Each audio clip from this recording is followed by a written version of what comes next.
I can hear kids just being rambunctious.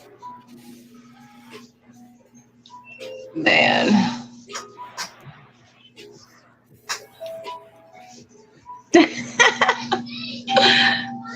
That's not even the word.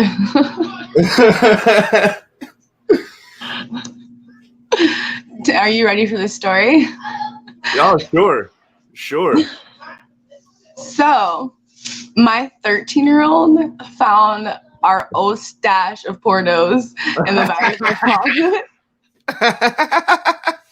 Like, that motherfucker he dusted off dust off the motherfuckers and popped it all in. We're gonna watch this throwback.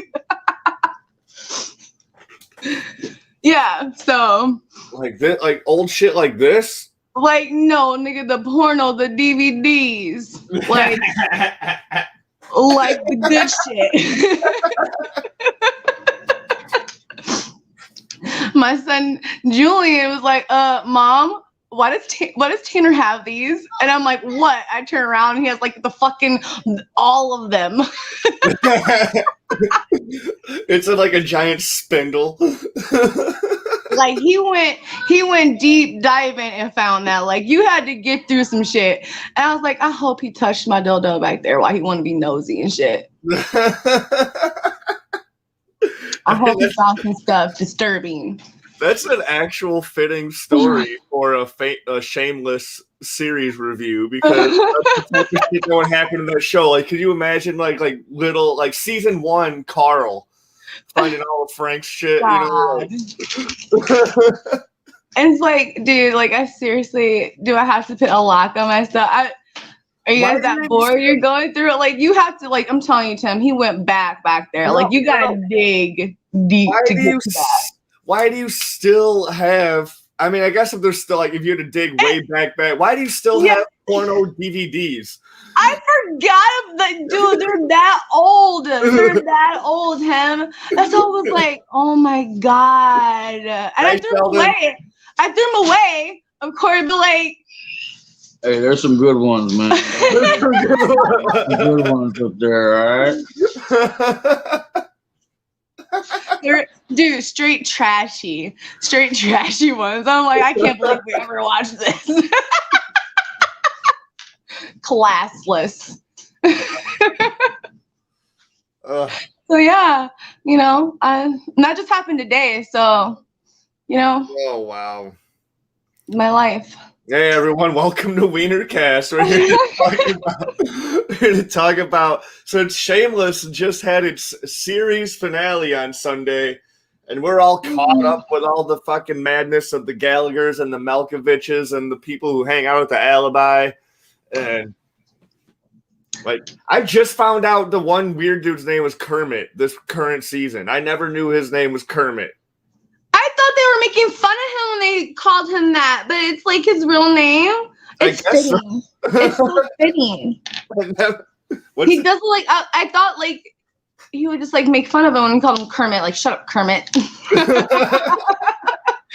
he looks like Kermit. I never knew it. Did you ever watch the UK version? Yeah, I tried. I don't want to say Americans are the best at everything, but we did a better version of that show, to say the least. My vote, our American Shameless is good.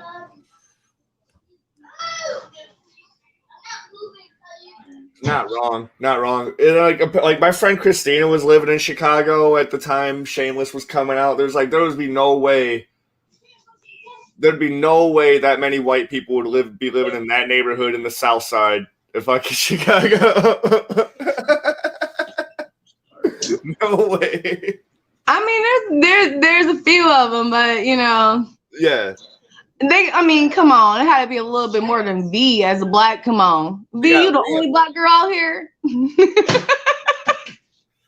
We're all the other black girls on the South Side. Lindy, it's not on Netflix yet, dude. I watch shit illegally on F movies, and Toya probably has Showtime or whatever the fuck it's on. So like, aren't you dedicated? You keep your subscription, and then like when your shows are over, you're like cancel. And then you renew it when it comes back. Yeah, I gotta cancel that motherfucker in about 20 days. No renewal for me. Well, what's that one show? It was like a stripper show. It should be coming up. The Valley. So I'll keep it for that. Right on. No, that's on Stars. Is that on Stars? I'm high. But anyways, back to Shameless. I am not satisfied, Tim. I'm not satisfied at how it ended. I need to know more. Oh, dude, yeah. I want to know more with Lip and his gal, Tammy, Jan. Like, are they pregnant? Are they not pregnant? How are they gonna, what are they going to do for a living? All sorts of he sell the house for the 75? Okay. Lip, you're so dumb that you try to upsell your fucking house. Yeah. Like my boy was sick. He was sick. I mean, like, he wasn't wrong in like what he was trying to do, because like, hey, you guys need 3 houses, but like, there's other houses on the block. There was a house, the house that they ended up buying, and I was like, you did not like. Tammy was pissed, dude. Like, you should have went with the 200K, and then when she said 250, you should have took that. But you want to be great. She's like, so you got the 200,000, right? He's like, no, I asked for more. And just the look on her face, I was like, yeah. No, dumb. And so like, that's it. Like Frank just floats up on a chair, and that's it. I hated that ending. Like, it was cool that Frank finally died at the end, and I knew he was going to die. Or actually, I thought he was going to die at the end of in the very beginning of the episode when he did the double dose of heroin, because he forgot he took the first dose because of the dementia and shit. No, I think he did it on purpose just to overdose, because that's Frank. Come on, it's so hard to die. How he was wandering around the house, like he was looking around, like where'd I just put that heroin, dude? I know I just bought some heroin. Like, where did it go? And so he's like, oh, here it is. And then he took the second dose. Like. I mean, it was pretty sad how he died, and then he was by himself. That made me feel sad. But I knew he was going to die. Fiona. Where the fuck Fiona at? She couldn't come back for one episode? She couldn't come in for an episode. We don't know what the fuck she's up to. Like, she didn't even them calling her on the phone, be all like, hey, Frank just died, like, come hanging out with the alibi. And they could have just showed, like. What's with that crazy ass bitch? The last episode, this bitch comes in. She ties her mom's up, smack her. Like, oh, you want me to turn into your shows, mom? Was that the last episode, or was that the episode before the last? I just don't understand, like, why bring in this new character? And then that's it. Like, Debbie, what the hell, bitch? Like. Well, here's what Frank said when Debbie's all like on her quest to find love and shit. He's like, you won't find love unless you find some bitch that's just as crazy as you are. And then the next episode, like, they bring in this, like, I was like, did we get introduced to this character before? And yeah, I was confused because she came in hard as fuck. I'm like, who the fuck is this bitch? Yeah. Like, was I not paying attention to a previous season? That's what it was like. I don't know who this. I was like, oh, see, they brought in her character a little bit too hard, and that's all we get. All we know is she is psycho. What's that? That's the candle you bought me for my birthday. Aww. I was saving it for today, or whenever we did this podcast. Aww. I keep the amethyst stone you got me right on my desk all times. Aw, those good vibes. Well, my friend you said feel empowered? Sometimes, yeah. A friend said that she's gonna have like a pink moon on her birthday, and she's into all this supernatural and witchcraft stuff. I was like, "You want to borrow my amethyst stone so you can charge it on your birthday with the pink moon?" And she's like. She's just like in awe of just that suggestion. Aww. Yeah, I keep all that stuff around here. I got the fool's gold that your pal Brittany gave me too, right here. Pyrite. That's my favorite. I keep all the shit close. I put all my like almost all my candles have pyrite in them because it's lucky. That's what Brittany was saying. I was like, hell yeah, that's what's up. Yeah, everyone needs a little bit of luck. Inside of my phone case, I had a friend that committed suicide, and he always carried around $2 bills, and I was able to get one of his $2 bills, so I keep a lucky $2 bill inside my phone case. Oh, that's nice. Oh yeah. Oh, Tim. No, you were still sentimental. Hell yeah. I like the Gallagher. Now I want to go to, like, I never went to, like, where they film. And, like, I know people that's been there that took pictures and, like, you know, the steps and stuff. Oh, yeah? But don't people actually live there? So I think that'll be, like, weird. I bet they get people all the time, like...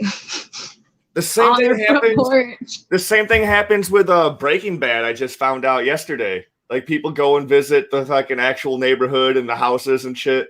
Yeah. And apparently, the people that live in Walter White's house they had to build a fence around their house because people kept on trying to throw pizzas on the fucking roof of the garage.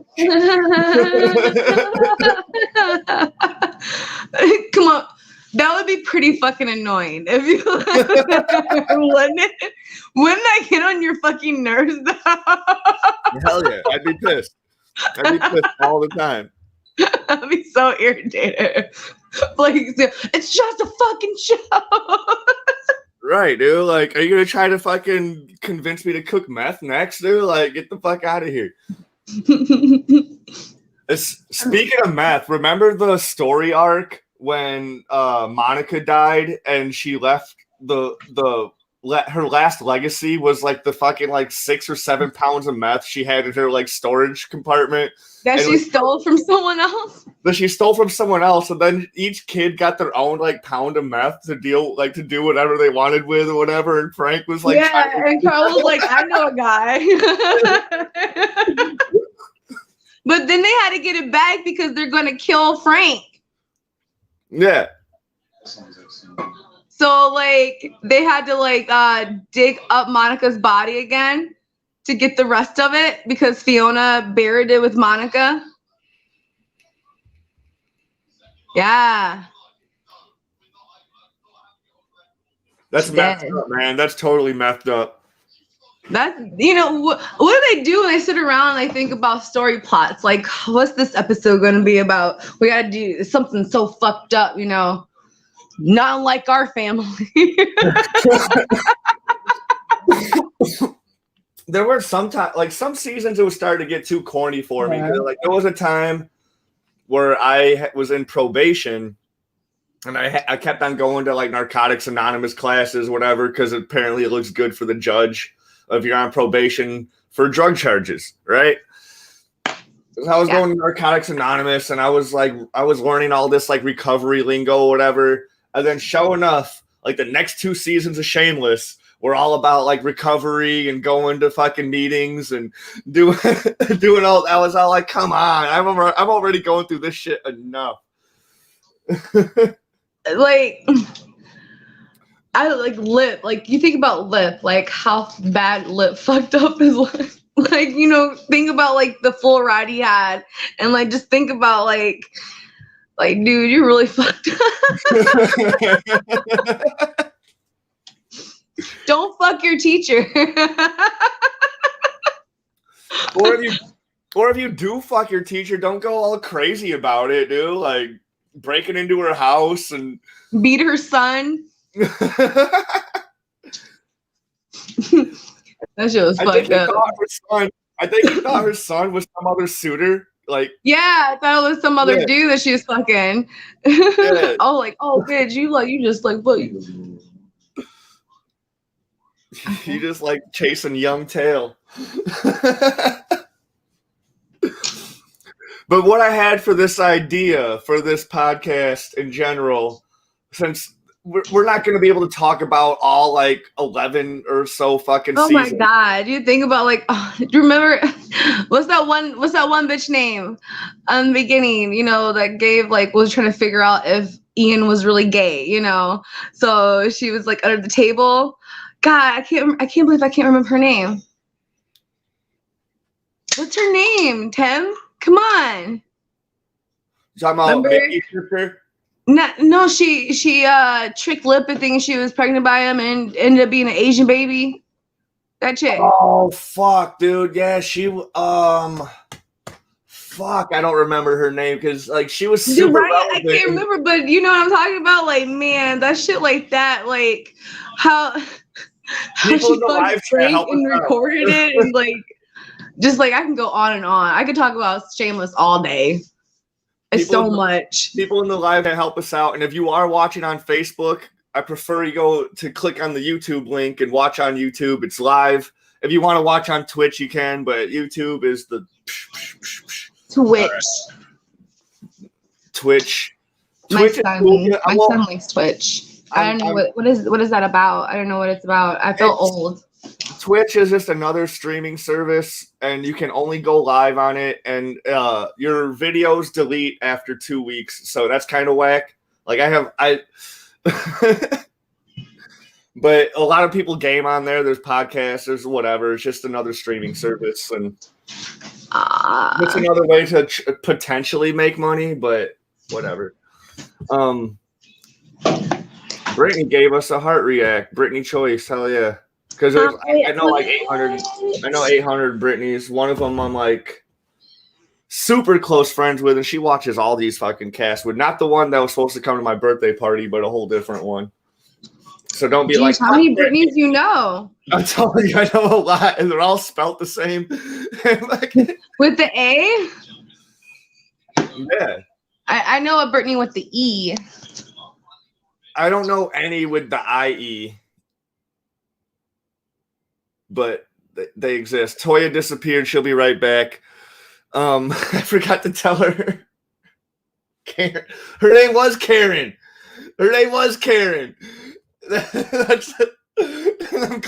Laura, I'm glad you put it in all caps. Her name was Karen. Did you kick me out? No, you got booted for some reason. But Laura came in clutch with the live chat saying her name was Karen, and that her name was Karen. Oh shit, yeah, Karen. and then when the Malkovich girls like run her over, that shit was like crazy. Yeah, I think it was the one gal who they recasted. They recasted her after the first season. And she like ran off with that black guy, I guess. There's so much that happened. No, but here's my idea. Here's my idea for the general discussion. We were just gonna go by a character by character development arc, or just development of how each character developed throughout the years. And we'll start with the oldest of siblings, Fiona. A mess. From season 1 all the way up to the last season she was in. Fiona was Fiona throughout the whole thing. And thank God she got some money. That bitch was struggling. Everything was falling apart. So, but yeah, that's Fiona. Fiona is, yeah. That's why I'm like, I'm kind of like upset. Like, why can't we like touch bases with you? How's Fiona doing? Like, is it finally a good life, or is still a dumpster fire? How is Fiona doing? Like, I remember the very first episode, she was working one of her like 20 jobs. Like, she was on a fucking Fight Club, and like. One of the dude, like, cause she was working at like some concession stand at like Wrigley or not Wrigley. It would be fucking. They lived on the south side. So it would be like for like the Sox stadium or some shit.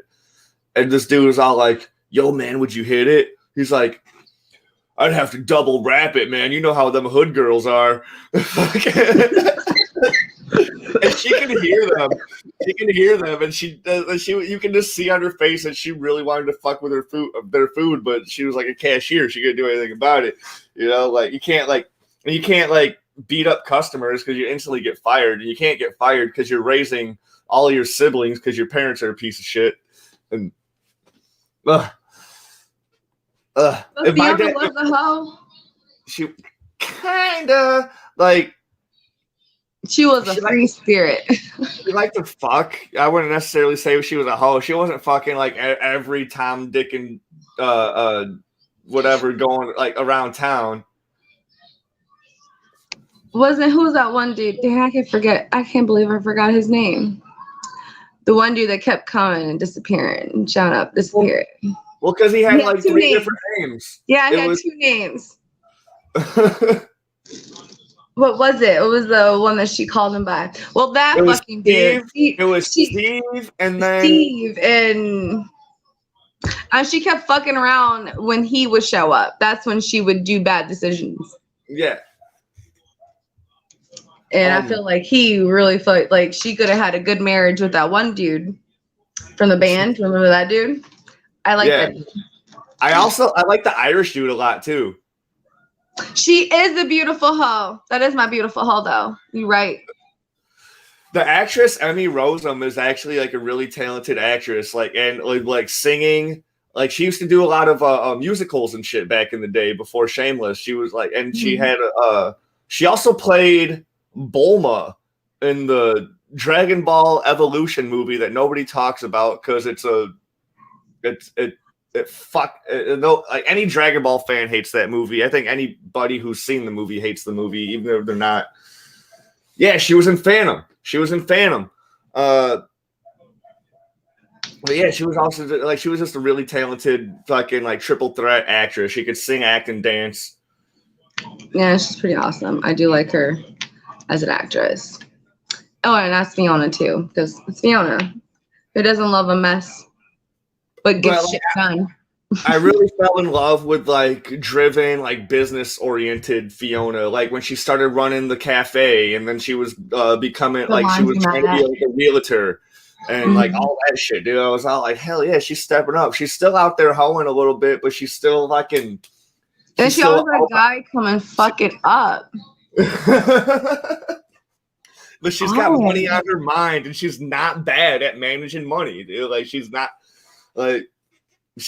bad in a business sense at all. She was like totally like all these kids were smart in their own ways. Like when Debbie actually like found out she's good at doing construction and shit, dude. And then she started her own like I'm a lesbian mechanic or like I'm a lesbian. Like, I'll come over and hook your shit up. You know, like how she was like confessing like the bad shit she'd done. Like she's like, I raped a guy. And the girl was like, oh, okay, well, at 6 years old, I bit my mom's boyfriend's face off. Like, Jesus. Holy shit. God damn. Yeah, it's facts. It's facts. So for Fiona's just character development from just being a struggling, I guess, like pseudo mother to her siblings, and then to what she became at the end of her whole arc. What would you rate Fiona's? Like out of 1 out of 10. She's a 10. You trying to take care of all your sisters and brothers? You doing what Fiona doing? No. I wouldn't be able to do it. Not many people can do that. That's a lot. Trust me, I got 5 kids, and those are my kids. God damn it, you know. So I can imagine taking care of someone that's not my kids. These are my siblings. Like these aren't even, you know, my children. I don't technically have to take care of them, but you know, family, you know. And I mean, she did it. You know. Yeah. Fuck. Let her go live her life. Yeah. Like, yeah, I totally would not have been able to do that. I'll give it a 10 as well. Like, dude, she was like a really good example of a fucking powerful yet struggling individual. Mm-hmm. Not just a woman, a fucking individual. Like, yeah. Yeah. Definitely, you know, she took care of her family, you know. I mean, you gotta think about, like, there's people out there like literally have crappy fucking parents and do that to their fucking kids, like abandon them, and not many old firstborns can step up and actually take on the pressure of actually taking care of my siblings and paying bills and keeping a house afloat, making sure they're fed, on top of dealing with an alcoholic dad that shows up and random times and steals our money, and that's a lot, Yeah, because I always, like, in the beginning, like first like maybe like 4 or 5 seasons, they had money kept up in the squirrel fund that was always for bills and rent and everything, and then Frank would always just come in out of nowhere and just take the fucking money and just go off on his own adventures and shit. Even though Frank, how to hustle people. You can go all over. Even when you had dementia in the last season, you were still hustling motherfuckers. Like, why didn't you just go? What a payday bar. What it was $100,000. Like the one time when they were offering him all this money to not drink for like a week, and he failed. Like, yeah, together, bro.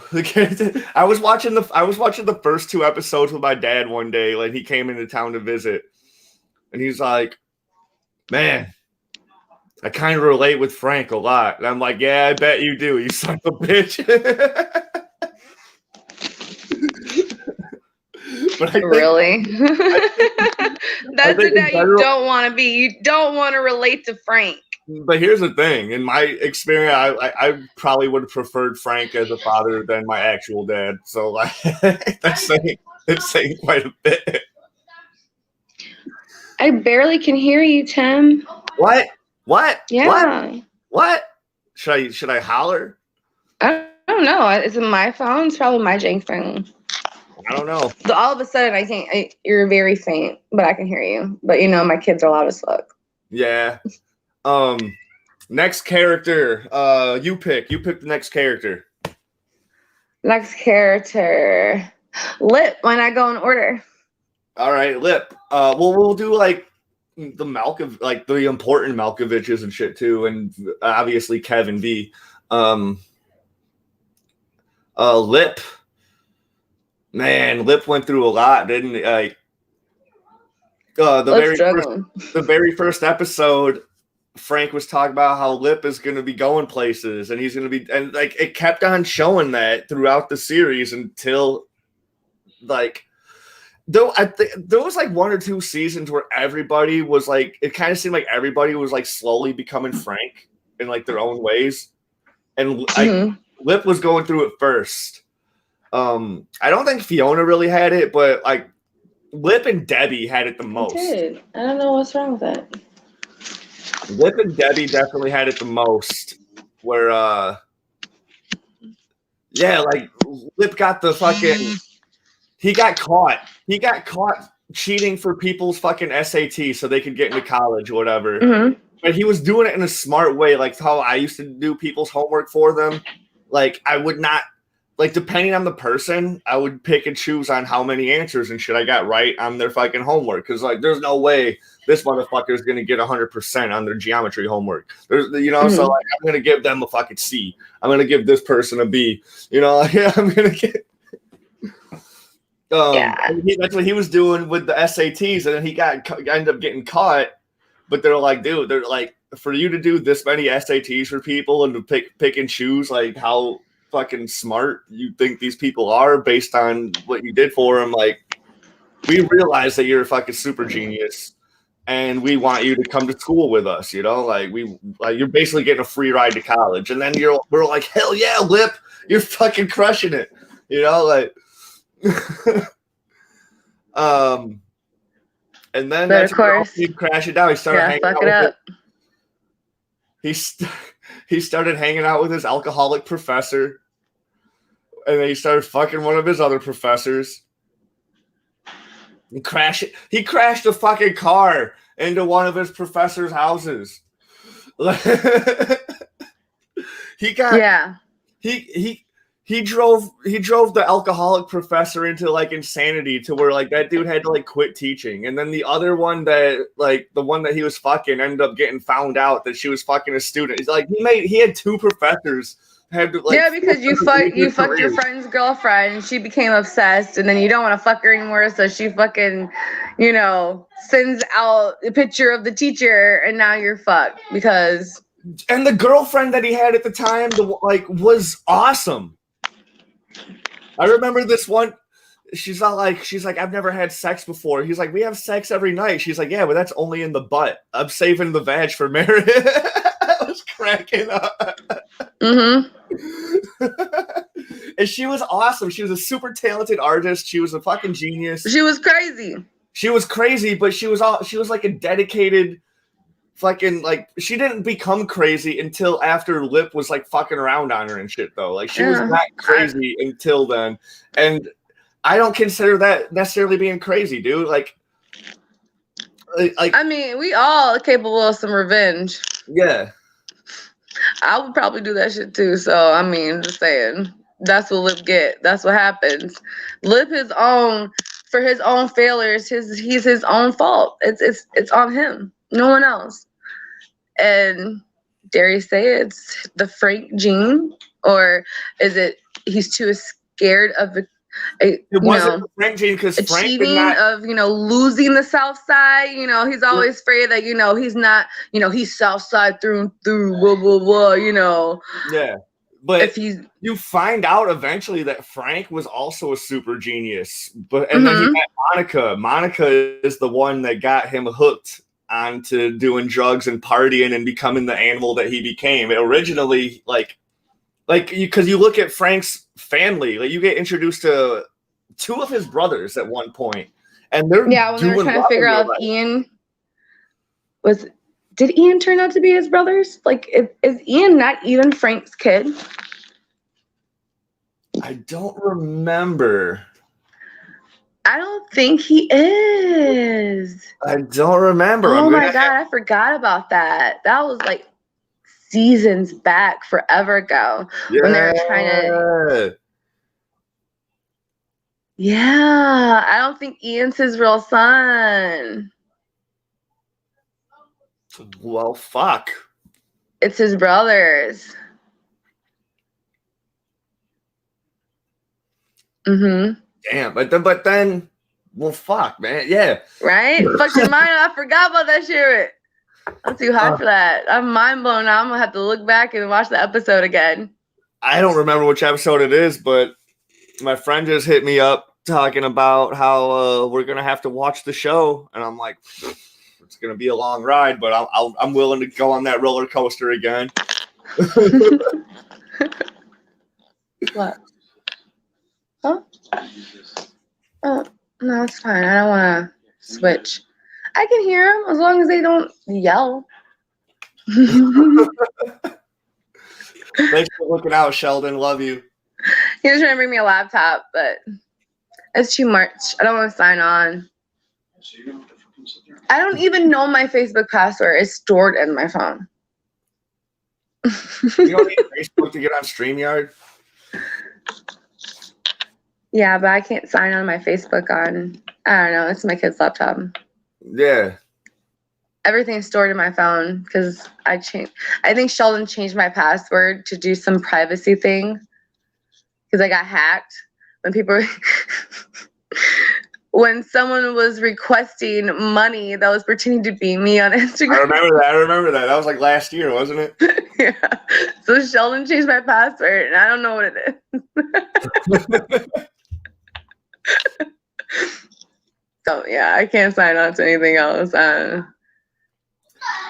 But then Lip started going through recovery. He met his buddy that got him into fixing motorcycles. And you think everything's going well, dude. He's got a good gal in his life. Like, they got the baby.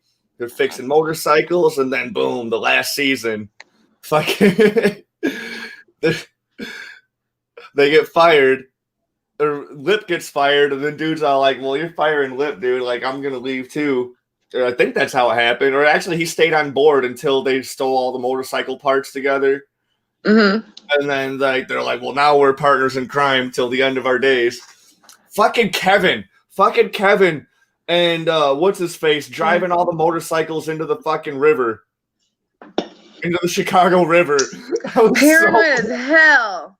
Kevin going on the fucking joyride and then running into the police officer that pretended. He was tripping. I think he was tripping. I was like, oh my God, Kevin, no, don't do it. I think she was pretending about wanting to buy the bike. Just because she would know that, like, well, maybe they got a stash of all the other bikes that had just been stolen from the fucking. Because that wasn't a bike that was part of the shop. That was the Indian that Lip was building from scratch.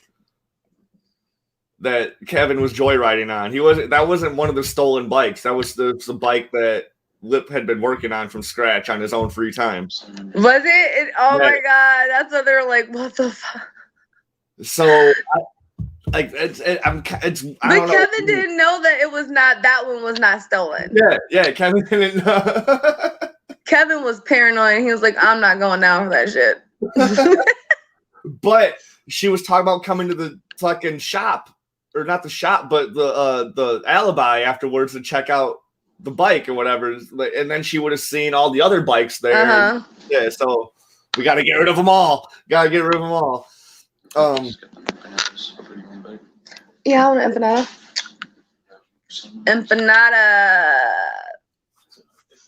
Lip went through more. Don't say you're getting empanada and don't get an empanada. I want an empanada. I might cry. Bring me an empanada, Sheldon. You know where I live. He is going over there, Lowe's Park-ish area, to go do laundry because it's the only place that's open. Oh wow! I used to go to the totally place. Need a washer and dryer. I'm trying to I'm not trying to go out and buy an expensive washer and dryer. I'm trying to be I don't know. I guess cheap or old, whatever you call it. But I'm keeping my eye out on the best price. There's a place on Auburn Street that I used to go to that had free dries. And they had signs all over the place. If you did not wash here, you cannot dry here. I'm like, how the fuck are you gonna know? How the fuck are you gonna know if I washed my clothes there or not? Right? Why? Some people don't have dryers. Why can't I dry my clothes? Dude, that's kind of. But their dryers greedy. Their dryers were free though, so I get why. Okay, but can I throw you a little bit of change? This is the closest one to my house. Exactly. I'll throw you some money. What, 50 cents? I remember when I lived over by the fucking Tad's on the Rocks, that bar that's right there on the river and shit. I would walk with my fucking clothes basket over my head like a fucking tribal woman, all the way to the fucking gas station that's by not the gas station, laundromat that's over by Northtown Mall. That's some stories you tell your grandkids, man. When they lazy as fuck, man. Man, that's a story you gotta say for them grandkids, man. No, because I tried bungee strapping the basket to my bicycle, but the basket was too big, and I ended up cracking it and fucking it up a lot. So I'm like, well, I gotta carry this shit over my head. That's some hard work. Okay, let's see. I give Lips maybe a 7 or 8 out of 10. I was definitely gonna say a 7. It's a 7. Yeah. I don't know. I feel like he could have been better, but he's the perfect example of see what happens when you want to fuck around and shit. Oh yeah. It's very eye opening. It was damn, in the very beginning, you're just rooting for him the whole time, and then when he starts fucking up, we're all just sitting there what are you doing? My boo boo Carl, though. We're not on Carl. We're on Ian now. No, we gotta skip the Carl because Lip was such a fuck up. We gonna do it. The most craziest kid that you thought was gonna end up in prison or gangbanger, turn cop and wants to be a good cop and help his community. Oh, dude, last season, Carl is the best Carl. Last couple seasons of Carl was the best Carl. Because even when he was like trying to be like a gangbanger and shit, he was doing it for like wholesome reasons. Mm-hmm. You know, like he wasn't out there trying to be a thug. He was like, dude, I need to make money for my family. You know, like, remember he was holding the crack kids downstairs, like he to get them clean and shit.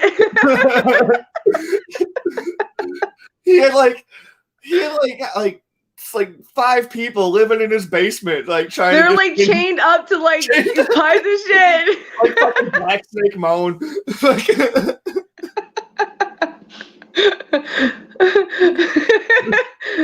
But they all thanked him at the end. I bet that was like the toughest rehab like ever. Dude, I've been to rehab before. I've been to a 28-day rehab facility, dude. That shit was like a resort, dude. Like we go out back and play basketball, volleyball, dude. Go outside and smoke, fucking arts and crafts. That sounds like a spiritual retreat. I taught this 53-year-old crackhead dude how to read better. He had like a 3rd grade reading level. I taught him how to. I'd probably ump that shit up to a 5th grade reading level. You know? Changing lives. There's one person I went there with that I'm still friends with to this day, dude. Like anytime he's celebrating clean time and I'm aware of it and I'm available to go to the meeting that he's going to celebrate, dude, I'll go out there and I can hang out. You know, like. That's cool. Yeah.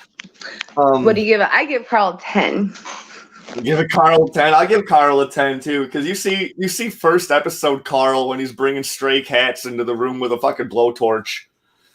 Some serial killer shit. And then you see last episode Carl where he's calling out the fucking rich asshole dude. Is all like, I'm here to fucking save my community, and because he said some dumb shit, it's like, now I know what it feels like to be a black person in America. Carl's standing right next to his superior, who's just like this black woman who's been in the force for a long time, and he's just looking at her, looks back at dude, looks at her, looks back at dude. He's like, did you just fucking say that shit? You know what it's like to be a black person? Like, shut the fuck up, dude. I take back my apology. But that's what makes him like so like that's Carl. Like like I think I'd be like that too. I don't care what the fuck profession. I don't care. I'm about to cuss you out. Like, you're no better than me. Yeah. Okay. That was creepy. He's like, I don't care if I'm going to cost the force fucking like tens of thousands of dollars for this whatever, dude. And then he didn't even get fired. They just like, oh, you're a meter maid now. You know? Yeah. Well, they said it was hard to fire a cop. You can't fire a cop because they're unionized. Like you have to be voted out in a union meeting and all that shit. So like, meter maid, baby. I would love to. You know what? I would love to be a meter maid because I wish somebody would try to cuss me out. Like, bitch, pay my motherfucking meter, bitch. Where my money? Bitch, better have my money. You're stupid as fuck. Look at this shit. Oh my God, Sheldon.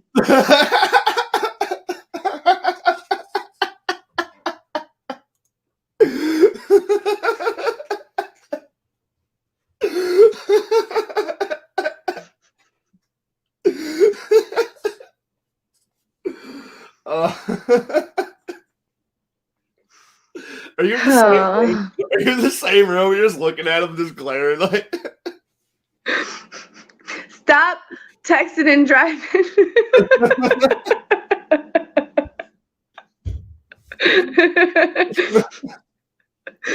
Okay, Ian.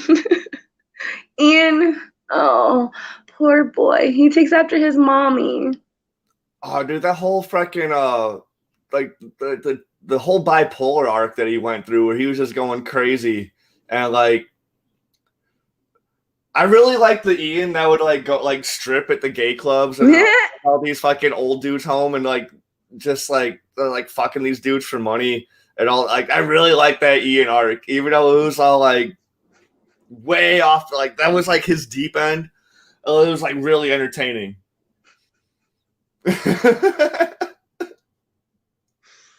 He was a hot mess. He's lucky he didn't get AIDS. I'm surprised he didn't. I'm surprised he didn't get anything. Right? You would think they would give the redhead AIDS. That sounds so bad. Why? Why?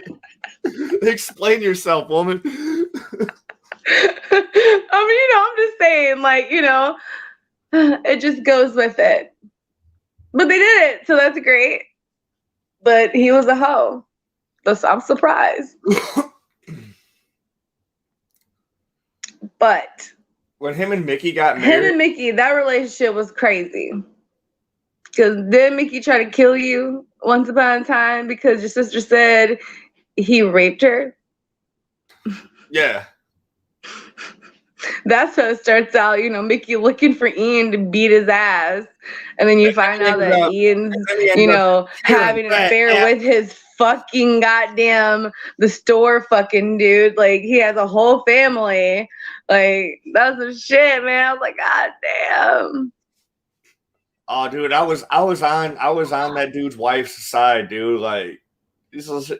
And then when Lip found out, like, Lip thought like Ian was like fucking kids his like own age or whatever, just being gay with like high school kids, Mm-hmm. Like, he's all like, "You're fucking this dude," and he's all like, mm-hmm. he found out because they were wearing each other's shoes. Yeah, but y'all really dumb as hell. That was funny. That was a funny moment. Like, how can you not know you ain't got your right shoe on?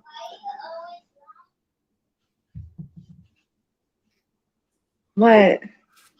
Don't come in here being weird. That's what I gotta tell my kids. Like my oldest. Like, why do I have to tell my 13-year-old don't come in here being weird?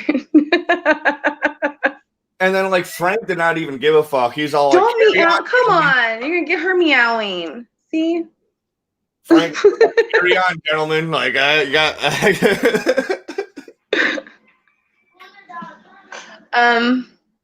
did we rate?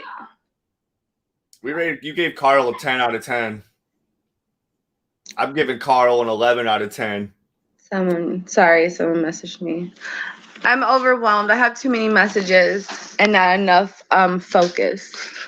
Well, speaking of that, Toya, you're running a very successful some businesses and shit right now, right?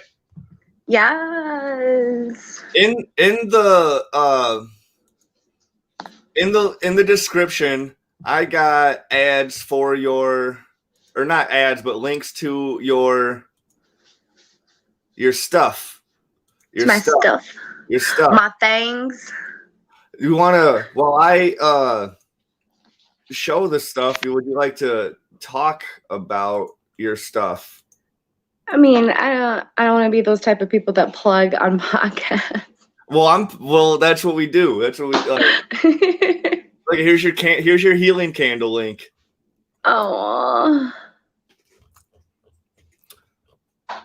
What do you put in your healing candles that you can guarantee that they would work for?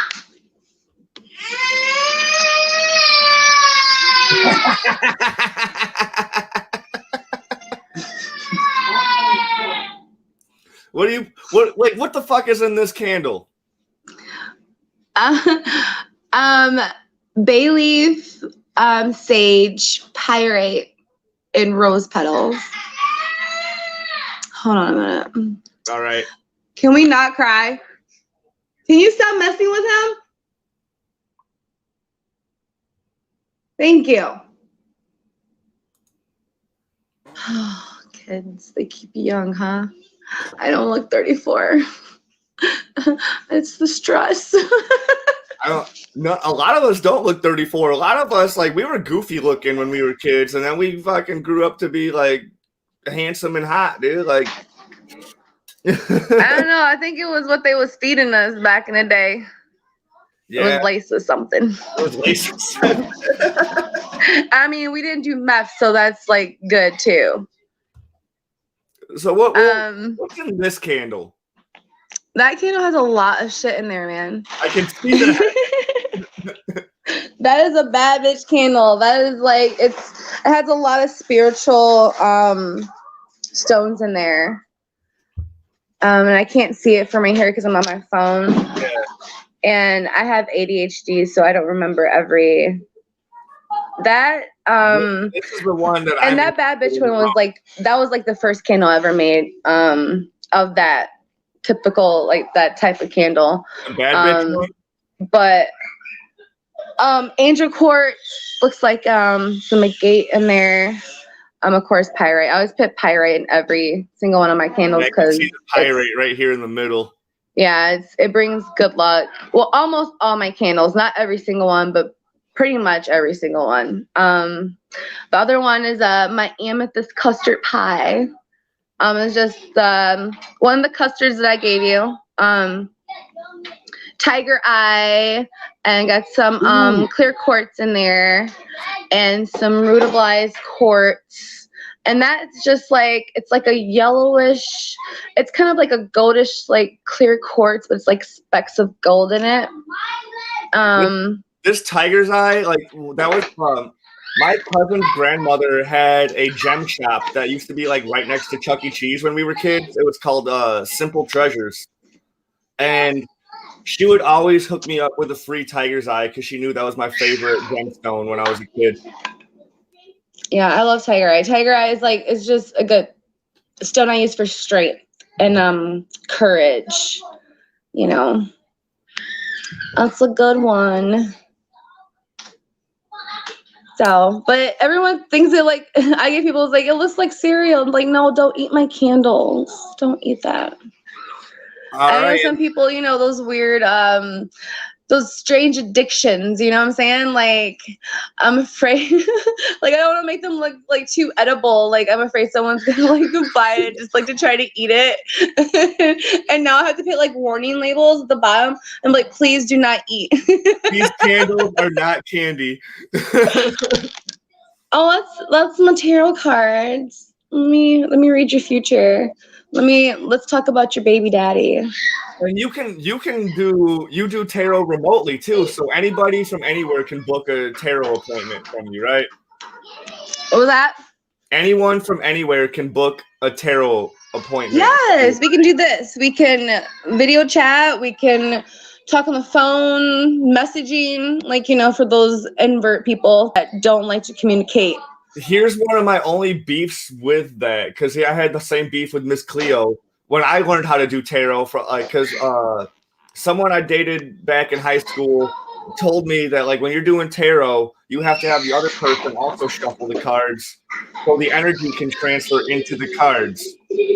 I mean, it's an easier way to do tarot card reading. Let me tell you, I love in person because I don't have to do much work. It takes a lot of energy to do something over the internet because I have to think about you. I have to, you know, I gotta know when you're born. I gotta know all the fucking shit about you because now I have to summon up your spirit and I gotta think about you because I have to be as you as I'm pulling the cards. So the cards feel your energy, and that's how I do it. It takes a lot out of me when I do it because I'm really trying to channel you and give you the best reading that can compare to your life, you know? So I'm not just saying like, oh, okay, what's your name? All right, Amy Smith. You know, it's more than Amy Smith. What's your birthday? I needed to know a picture. I need to know what you look like.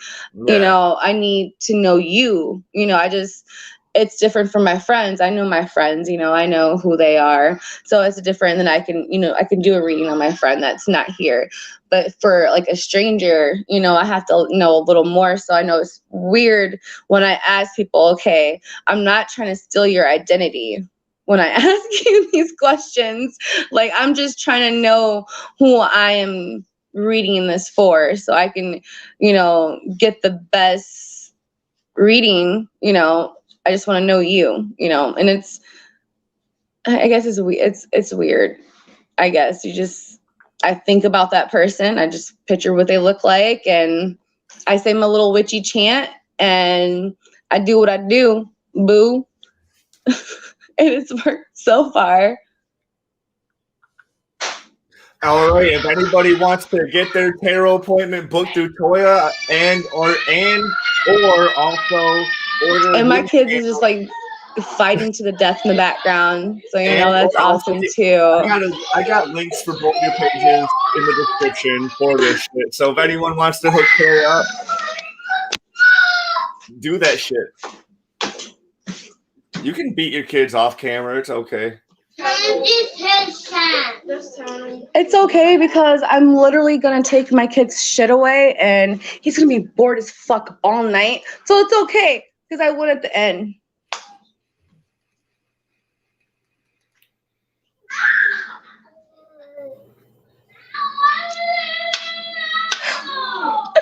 They just don't know that when mommy gets off this, they're really gonna be crying when they don't have anything and they're gonna be looking dumb. But they're gonna be so bored they're gonna go to sleep. But they have everything, don't they? They do, and that's why it's crazy that children, Tim, just stay free, Tim. Because so much pressure raising little gremlins to be good people.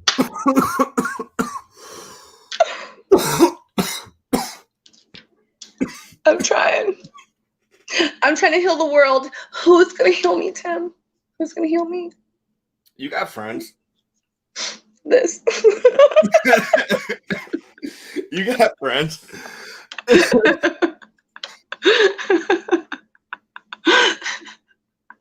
Oh. Mm-mm. So back to Ian. Lord. After that short commercial break, back to Ian. Huh? I said after that short commercial break, back to Ian. Oh, Lord. Hold on. I'll be right back.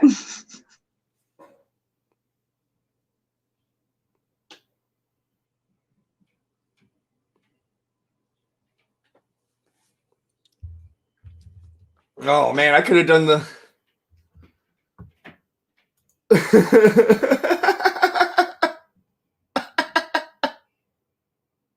Shut up, Liz. Shut up, Liz. I could have did the commercial for Toya. I wouldn't have been able to talk about it as much, but I could have did the commercial break while she left. But yeah, y'all gotta check out Shameless. While we're on this moment of silence and shit, dude, you should be going to Toya's pages, buying candles, fucking booking your tarot appointments, fucking doing all that shit right now. Just in any sense, it's always important to support small business.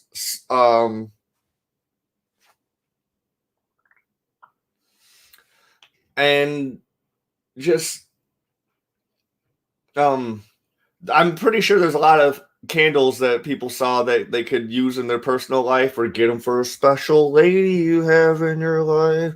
But anyway, back to Ian now that you're back.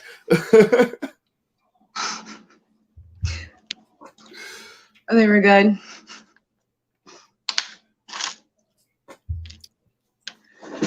I don't think I was ever that mean to my siblings when I was younger. I don't know. Maybe it's a alpha male. I don't fucking know. Fucking boys. Have kids, they said.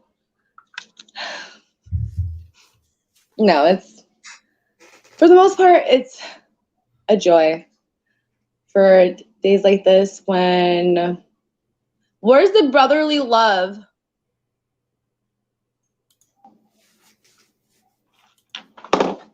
The brotherly love, there isn't any. Yeah, I always wanted a brother when I was younger. I always wanted a brother. And my kids, they have a few brothers. Why don't you love each other? What the fuck? It's not all it's cracked up to be. You know, I bond more with my sister than I do. Well, I guess since you'd be a sister, you probably bond more with a brother. But yeah, I bond way more with my sister. We're 11 years apart too. Then she even sent me a text. Like as soon as we started doing this, she's like, "She's cute." Who? My little sister. Oh. She sent me this text. You can't see it. It's blurry. If I put my phone up there, but you can see it. No, I got an Android. It's blurry because I need a better camera, but this is the best one that you can buy at Best Buy. So I don't know where to look for a better one. Like on Amazon, that's all I know where to look. I never think to online shop except when I was buying all my wrestling gear. Tim, do you want to see my online shopping? No, I do not. I do not want. I'm so disappointed. I don't want to see any of your fucking shenanigans. These were supposed to be bigger. Was that a bouncy ball or It's supposed to be a crystal ball. That's a crystal ball. It's supposed to be like this big. Yeah, it is. Did you buy that on Wish? Yeah. You want to see the little baby stand it comes on? It's adorable. It's like for a mini fortune teller. Look at that. Look at it. It's so adorable. Can you see it? You could get that for little baby Amelia. She could become a little 2-year-old witch with her baby crystal ball. It's so tiny. I was like, what the fuck? That does not look like the picture. Oh, that's why it was so clutch of a deal, huh? Anybody with a small child, get your child a crystal ball on Wish.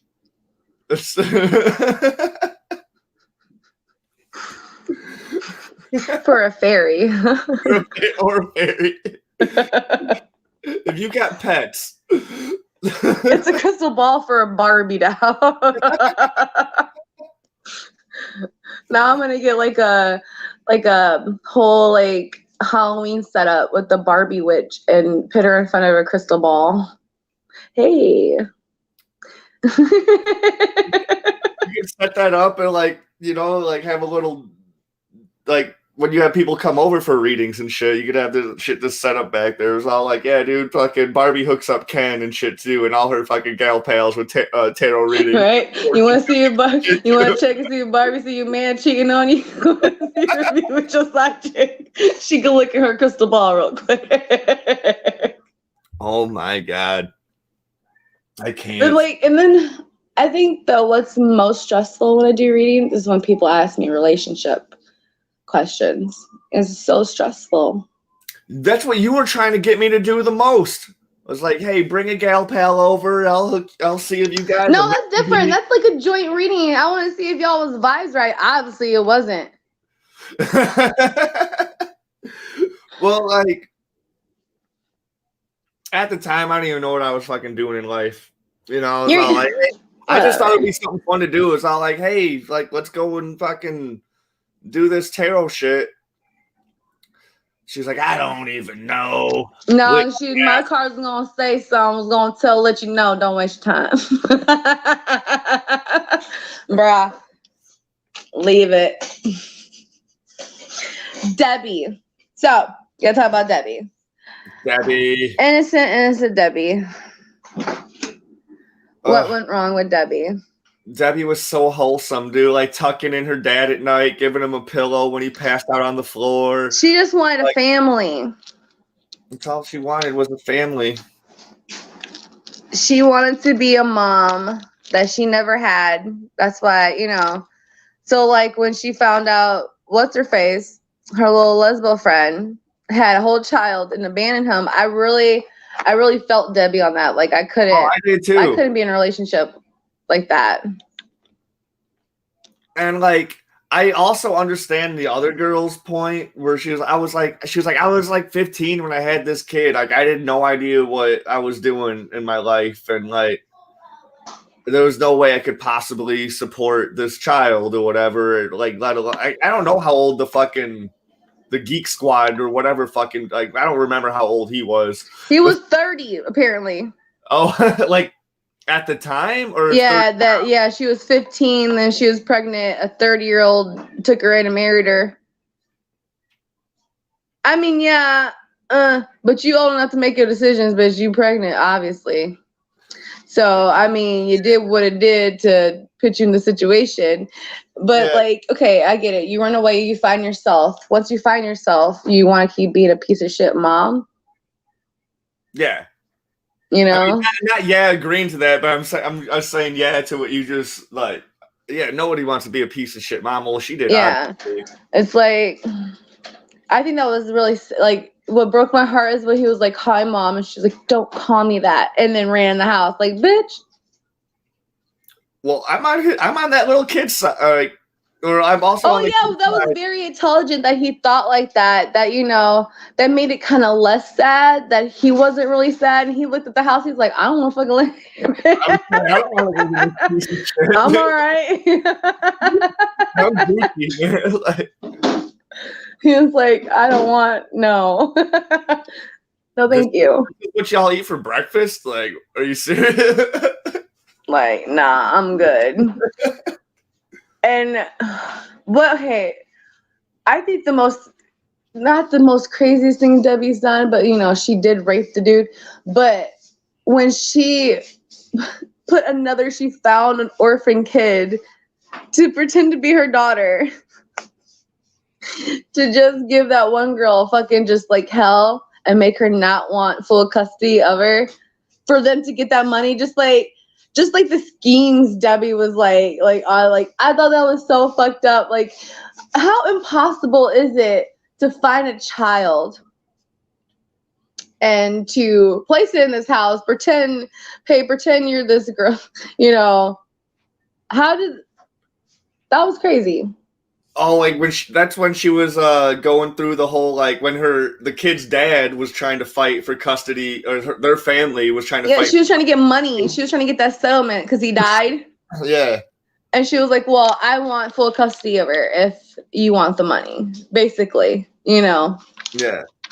And you're just going to find a kid that looks like your kid, drop her off, like, be bad as fuck, and then I'll buy you this.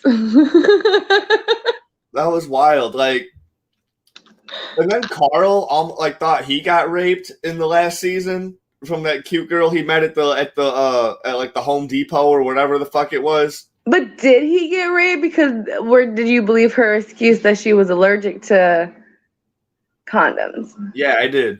I bought all of it. But I mean, like, in the moment, like, yeah, Carl might have felt like he was there because it moved so fast. Who even put the idea in his head that he got raped? Debbie? I think it might have been Debbie or Ian. Yeah. But how did she get big that fast? Because that was a big ass time gap, wasn't it? No, it wasn't that much of a time gap. And she's talking about how she's pregnant. Like, I think she was already pregnant before, because she's like, whatever. Right? Like, yeah. I was like, wait, whoa, she too big. She got twins in there? There was not that much of a time gap. I was like, is that my baby? I'm like, wait, she's too big. There was that confused me there too. I'm like, that's another confusing thing. Like, what the fuck? We don't know any clarity about that. Yeah, he's like, is the kid mine? And she's just like, peace. Yeah. That's all you get. That's all you get. I don't know. I think Debbie was trying her best to be Fiona, right? Yeah. She had her moments where she was like super awesome, but then like her down moments were just super fucking low. Like when she was doing coke with the gay dude and they ended up fucking, and the inside the storage room of the bar that they're all hanging out at. And he's married. And his husband's there. What the fuck?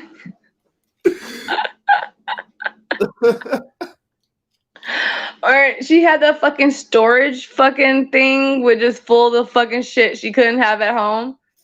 Yeah. Because she kept like taking back or some shit like that with like the money that Fiona left them.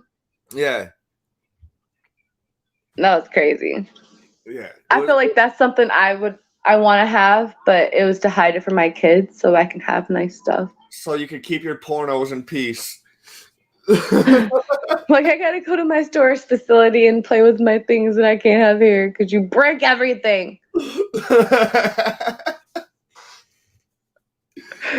Kids, they say. I give Debbie for being a teen mom and all that other shit. I give her an 8, a 7, 8, 2. I'd probably give her a 7.5. Yeah, I feel like she tried. Like she tried to like hold them together. I don't know. She ain't had no role models. What the fuck? Look at Monica and fucking Frank. Like you kidnapped a baby. Remember she kidnapped a baby. Or that one girl, remember the Amish girl came and lived with them and she had the husband that went to jail, right? And she wanted a baby too. The Amish gal lived with Kevin V. Okay, yeah. Well, remember, like, I guess Debbie just wanted to be like, she was like, oh my God, it's so cool you have a baby. You know what I'm saying? And that's where it started. She wasn't Amish. She came from a cult, right? Huh? Didn't she come from a cult? She wasn't Amish. She came from not Amish, but like, you know, one of those cults. They're kind of just dressed, you know how they dress. Like, I don't know, one of those communities. Her and like several other gals were just like married to the same dude, like on some Mormon type shit. Yeah, they had like sister wife shit. And I think she was like 12. Okay, I was gonna say like 12 or 13, whatever. And then she ran away with some other dude that Debbie was like, or Debbie liked, or some dude out of the neighborhood, or one of Carl's friends. Like they ran away like on a Greyhound bus or some shit like that. In Chicago, dude, it's easy to run away on a Greyhound. I was like, oh my God, mess. And that girl is the reason why Debbie wanted to have a kid. I stemmed from there, and then she got baby crazy. I mean, she did kidnap the one baby for like, it's not a justifiable good reason, but it was for a good reason to get custody of her child. But should she really have had custody of her child? That's the big picture. A lot of fucked up shit. I mean, Liam did coke. Remember that? He got. I was gonna bring that up. I was gonna bring that up when we were talking about Fiona, like when how freaked out everybody was gonna be. Like, dude, is Liam gonna grow up to be a fucking crack baby now? You know, because he like during like the house party or whatever. And, he turned out to be the smartest of all of them. He turned out to be the most level-headed, most aware of what's going on, most intelligent. I really like when Liam's going through like the black struggle of being a black kid in America. Mm-hmm. He moved into Kevin V's house. He's all, like a few times he moved in over there. Like, but in the last season, he's all like everyone's moving out. I'm gonna be homeless. Yeah. Or you get the racists living next door. He's like, we need to move. We need to move now. They were like, even the dog fucking barks the N-word. He was like, the dogs are barking racial slurs.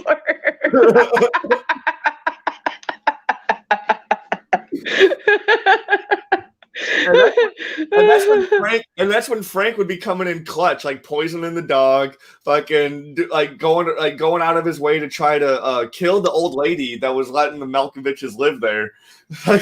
She grabbed his nuts, didn't she? She grabbed his dick like with like super human fucking G.I. Joe kung fu grip strength.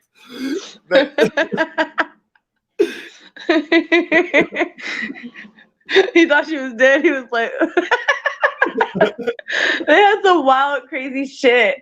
Like, I did not need to know that he was fucking that old lady. Like, damn, like, too much information. Shameless. Like, oh my God, the nun that killed his. She was doing the Lord's work. She said, I had to. He was an evil man. She was definitely doing the Lord's work, man. Right there. I got empanadas.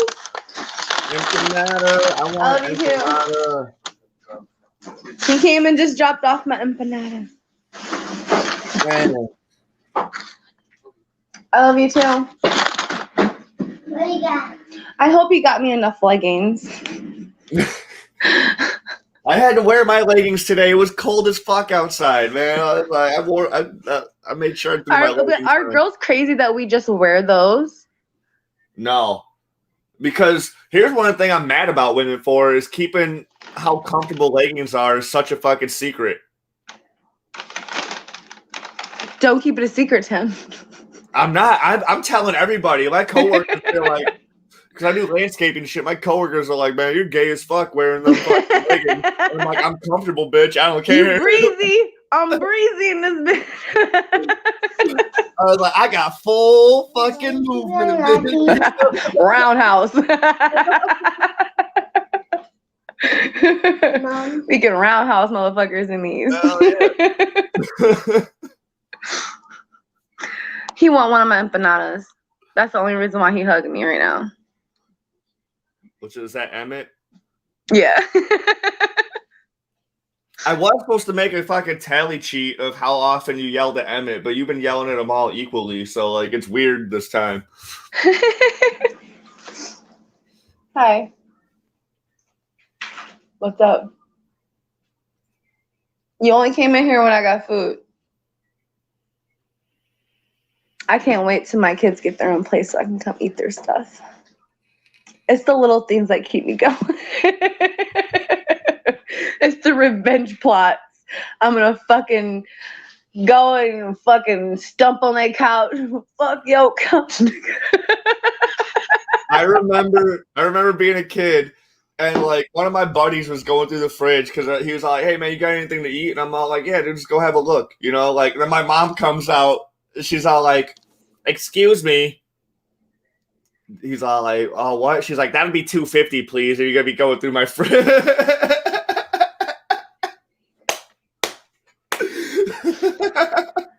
Oh, these kids will starve.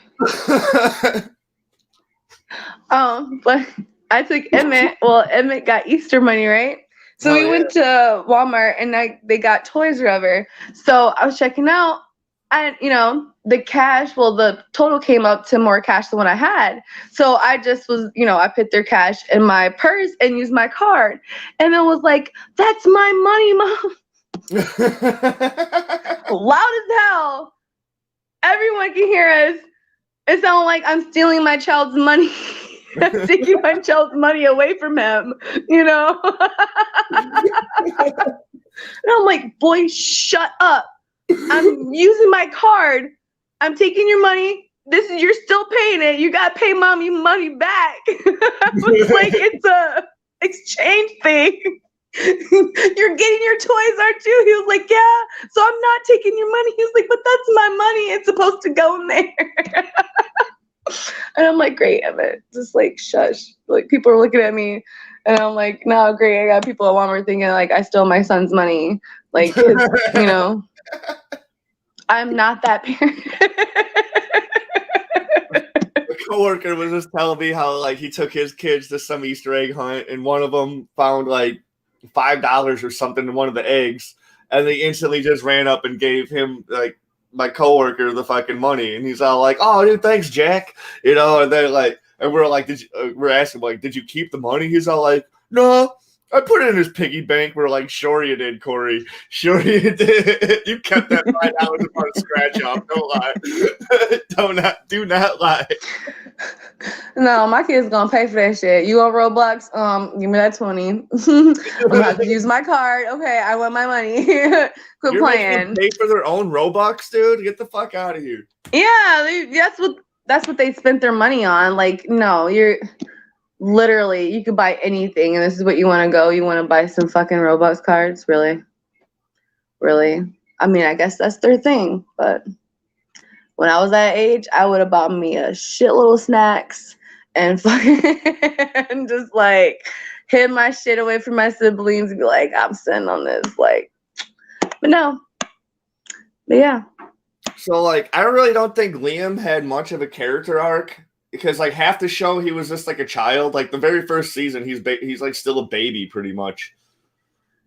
Well, I mean, you can go from him when he when he first started talking, like actually had like a character development. You know what I'm saying? Yeah. And that was like maybe 3-4 seasons ago. Yeah. But even then, like he was always like super intelligent. Like he was trying to go to like private school, like accepted in a private school because he was smart as hell, but they just couldn't afford private school. He wouldn't let Frank rob his friends. That was a good thing about Liam. Yeah. Like he was just always the best kid. Like he was never trying to be on any shenanigans until Frank was dying and had dementia. Then he's all like, dude, let's go and do some fuckboy Frank shit, dude. Like that's the only time he wanted. That was so shit. cute. And it was. He was like, "Let's go do Frank stuff." Like,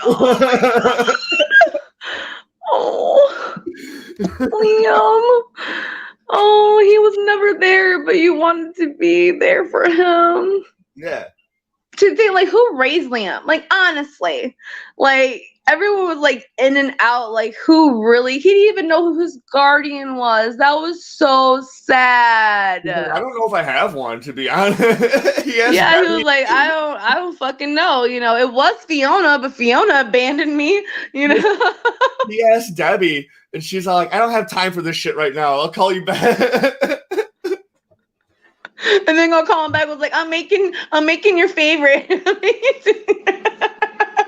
Bitch, fuck you. But Who's gonna take care of me? I do give a shout out to Lip when Liam goes to Lip about this shit. And like Lip was all like, oh fuck, dude, like there's been so much going on, dude. Like, dude, I'm sorry, little brother, but dude, you can definitely live with me and Tammy. Yeah, dude. I was like, oh, like no questions asked. You can definitely live with me and Tammy. But where the fuck you guys gonna live, Lip? Where the fuck you guys gonna live? You don't know. And Tammy that house. Dude, fuck Lip's landlord, buddy, dude. Like they fixed up that whole house. They fixed up that whole house they were living in with their own money. Didn't even ask for compensation from the landlord until he found out. I was like, wait, you can actually do that? You know, like, he didn't know. He didn't know anything about that life. His whole family lived in the same house for like. Well, because he wanted something nice, you know. He wanted to actually, you know, live in a nice house, so he like actually cared, you know. Yeah. So and then, did they even have a landlord? Did have a landlord? Did they have a landlord? So then, when the landlord just up and went and like just put the house up for sale after fucking Liam, or not Liam, but Lip put in all this fucking work and shit, dude. Like, yeah, chandeliers, all that. But like thinking like back when they, you know, lived all in that one house, did they ever have a landlord that came and fixed anything? Like, no, I think they knew a guy that would come in and like just be able to fucking like crackhead fix shit. Yeah. I think it was like Frank just like knew a guy that would be like come in to you to fix shit real cheap, whatever, not do the best job, but make it functional. You know, like. Yeah, so like think about it, like they didn't, you know. I think Liv just wanted to have something nice, and then those old ladies start trashing their yard. You're making our yard look bad. But then once he found out why they were doing that, him and Tammy jumped on board. They started fucking up their own property. Like make the inside. But it didn't work. It didn't even work. I know. Yeah, I was like, what's the fuck's the point, dude? Like, you're trying to do this to stop the gentrifiers from coming in and taking over the neighborhood. But then, like, the very next episode, there's a fucking for sale sign in front of the house, and all the spray paint's gone. The fucking trash isn't dumped over, and like what the fuck? But when you think about like how they portray like Chicago, is it really? It's not even really like that. Like the West Side, like how dramatic Mickey and shit made it to seem like, you know, when they moved over there. Oh no, it wasn't like the West Side of Chicago. I've only hung out obviously in the West Side and the North Side because there is no East Side. The East Side is downtown. And then you go further east, you walk into the fucking Lake Michigan. Yeah, I don't know. But, I mean, we're not from Chicago, so I mean, I can't say like we know it's like, oh yeah, that's really how it is on the south side, the north side, west side. But the north side is probably like the most normal you can get. I don't know much about the west side, except that's where more of the yuppie areas are. Where like you got Lincoln Park and you got all that shit like closer to the west side, and that's where a lot of the more richer fucking suburbs and stuff are. If you go further out west, there are some rich ass suburbs in the south, like you go to like Orland Park and shit. But the west side is more of like the yuppier parts of town. And so, like, Mickey would be freaking out, like when he was trying to buy like a fucking Pabst or whatever the fuck it was, and it was like way overpriced. He's like, "What the fuck, dude?" Like, I would have been the same way. I would have been the exact same way. Like, you're trying to sell me the shittiest beer you have for fucking $5. and the niggas thought his apartment was gonna be furnished. He was like, "Where's the furniture?" Like, go out and get your own furniture. So like that was cute too, like, you know, I guess like because he was showing an apartment that already have furniture and stuff like that. And you know, some places do that, like as they show the apartment as a viewing, like it's, you know, this is what the apartment can look like. So when he found out that they weren't gonna get any furniture, he started trying to steal the fucking bullshit. I was just got sent a Chicago map on Messenger from a listener.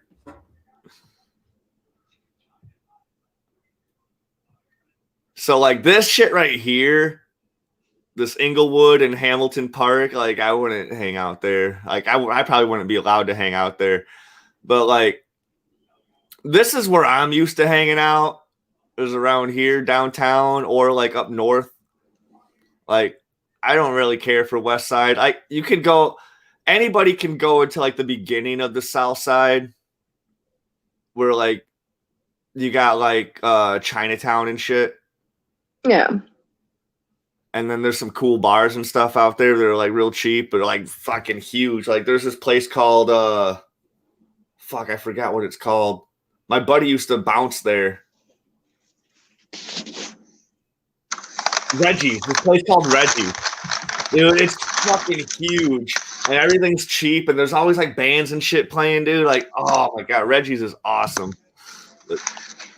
Yeah. I don't know, I mean, I guess I ain't really been to Chicago, like, and, you know, to actual, you know, I've been to, like, beaches and, like, to Garrett's Popcorn and, you know, the little typical places, but never, like, ventured into deep Chicago. Yeah. Like, you'd probably be allowed to go down to, like, the deep, deep South Side, but, like, nobody goes there for fun besides the people that just are in that. Yeah, that area. live there, you know. Yeah. So I'm good. I don't know. I would. Who are we rating? We're doing Liam.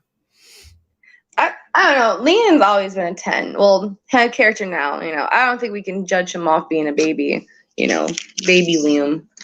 But as a character, like as who he is, I give him a 10, but like off of just like development or whatever, I'd just give him a 4 because he's just always been awesome.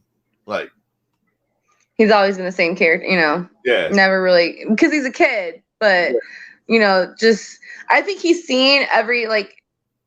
I don't want to end up like that. He's seen everything of what not to do, of what not to do. Yeah, so he's just like, you know, I just need to make it, you know, and clearly he's aware of his skin color, you know, so it's like I'm this black, and this black kid raises these white people, you know, and like these racist people next door. It's like, could you imagine? I mean, I guess I kind of feel like Liam in a sense, but the opposite way, because I was raised with, you know, my black side. Everyone's black, and I'm fucking light skinned, you know. So it's like, it's kind of like that. But I don't know. Different. It's way different. But I always felt like, you know, in my own kind of little world. Yeah. So, I mean, I didn't have Frank as a dad, so that means totally different. Your mom was super fucking strict, dude. I remember hanging out when we were kids, dude. I couldn't fuck up. I was not gonna do anything. I couldn't even breathe without people watching. Who's next in line? Are we gonna do the Malkoviches? We can do V. V. I love V. I love V's mom. Okay, do no one else find it weird that that child is Kevin's child? What child? Her mom's child.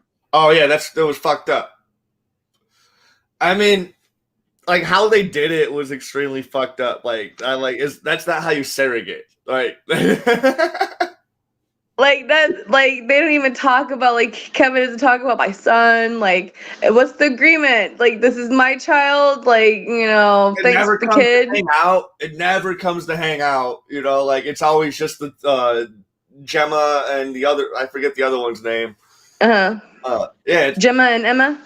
Was it Gemma and Emma?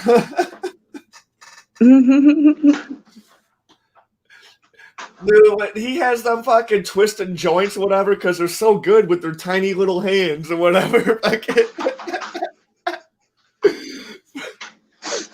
Their tiny hands. Or the little girl was doing, she wouldn't pay attention to her Zoom meetings and stuff because she was too busy watching makeup tutorials on YouTube. And she started doing the neighborhood fucking makeup for money and shit. That was a good one of those extra episodes. I thought that was funny. I didn't watch any of them. You didn't watch any of them? Because I thought it was just. I watched a couple. They were kind of stupid, but the Kevin and V ones was kind of interesting. The only one I watched was the Mickey and Ian one. Oh, I didn't watch that one. That was the only one I watched because that was the first one. And because it popped up on my F movies as Shameless episode 0 for the season. Yeah, I was like, I tried to watch it. I was like, this is stupid. And then when me and you were talking about it on my birthday at Missy's house, you're like, yeah, they're gonna like the whole season's gonna be broken up like halfway with that shit. And then I found out it was its own separate thing. And I was glad. I was like, I really hope they don't waste episodes like this. I was like pissing me off, kind of. Yeah. I was like, dude, I'm not with this shit. But Kevin and V's one was actually pretty, funny. Oh, I'll check it out. Favorite characters. Kev is probably my favorite character, but like just Kevin V and their every dynamic they have, and like they're my favorite characters. Kevin's not sick, is he? Does he look sick to you this past season? Like he just doesn't look very. I don't think he might have stopped working out as much because last season he had the gym and he was just super fit. I just think he might have just quit working out. Okay, and I was like, oh, I hope they do a spinoff. That I would vote for a Kevin and Viv spinoff. But he's and their life in Kentucky. He's getting kind of old and shit too because he's been on TV since like he used to be on Reba. And Reba. He was a football player. Yeah. He was dumb as fuck in that one too. He basically played the same character, like this. Because you know how Kevin was like married and shit, and then he moved to Chicago. Like he was married, and then like he he left that marriage. This could be fucking Reba, the character from Reba. It could be the same. That's guy. Some plot twist. No, we get introduced to his family though in the last season, like when they go down and visit his family because he got some someone died or some dumb shit, or V wanted to know more about his I don't know, some shit. Finds out his background. Finds out Kevin was an orphan, and then like when he was talking about how those when he made the transition to a different family and they beat him, he was like, "Well, never mind. Some transitions are hard." Like his stories, like he tries to like tell people to make them feel better about a situation, but it ends up being worse when he tries to explain it. Yeah. Like, that's how I was. Oh my God. Remember Kevin, he got upset that his coach didn't molest him? Yeah. They did the same thing in Always Sunny in Philadelphia. They did the same exact storyline.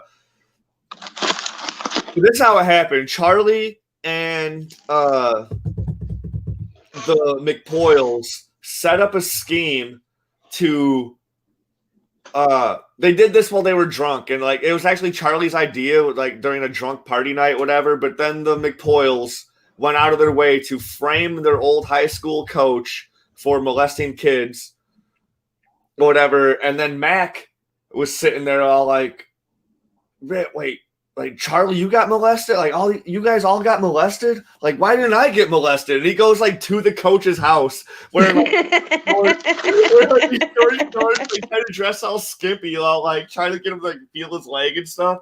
And coach like kicks him out. Like, what the fuck is going on right now? Because he didn't molest any kids, but like people were trying to set him up to where he molested all these kids when they were young. It was wild. It was wild. Oh my God. It's in the first season, so like I think it's like the 4th episode in the first season. Like, would you be upset? Would you think something's wrong with you? Am I not molestable?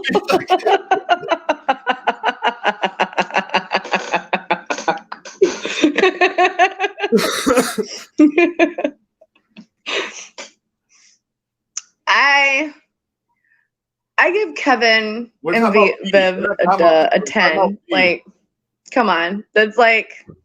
Would you give Kevin? I said we're not even talking about Kevin. We're talking about V, but we can switch to Kevin and then go back. I feel like they're a together thing. It's always been Kevin and V. Like, but V has her own like real cool arc too. Like they didn't do much with her in the beginning, but like as the show got on and she got more popular or whatever, like she became a fucking like trying to be a politician and shit. She was a pharmaceutical rep for a minute. Yeah. Yeah, she was able to hook everybody up with like free drugs and shit, dude. Like she used to be a ghetto nurse. She had the medicine cabinet. The ghetto nurse is my favorite because like all the kids were just fucking up, getting injured, and she's all like, "Yeah." She's like, "Hold on, baby. You're doing it wrong. You're doing it wrong. Hold on. You got to elevate the fucking shit." Yeah, she used to still. She took those from the nursing home she worked at. Yeah. And called her a ghetto nurse. She a hood nurse. Oh yeah. My kids are playing peekaboo with me. She would bring the skills back like periodically throughout the show. Like she's like, "Oh, I used to be a ghetto nurse." And she did. She was like a dominatrix on what? On a website, right? Cam girl. She was a cam girl. Doing laundry and like leather and shit. They had so many side hustles. Why the fuck not, dude? Get paid while you're doing your fucking household fucking duties, you know? Like, oh, and didn't Kevin used to dress up like in a mask and shit, and then like Viv would like spank him? He did that. Like he had the whole mask with the fucking like leather suit and shit with like the whole he had all that. Who walked in on them? Someone walked in on them while they were doing that. I remember. I want to say it was Carl or something. I think it was Ian. Because I remember Ian walked in on on Kevin when he was just like sleeping while he's butt ass naked when he was just trying to get some medical shit from V. And he's like, "Oh yeah, it's just right over there." You know, then Leon's like this double take at his dick, like or not Liam. Like, nice. I like Kevin with long hair. I like short hair, fucking hot stripping Kevin. Remember when my phone is dying. Remember when Kevin was a stripper? No, she's dead. She just died.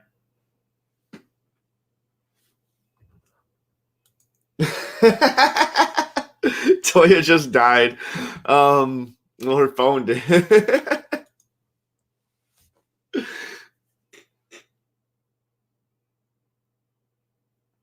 I'm gonna interact with the live chat, I guess,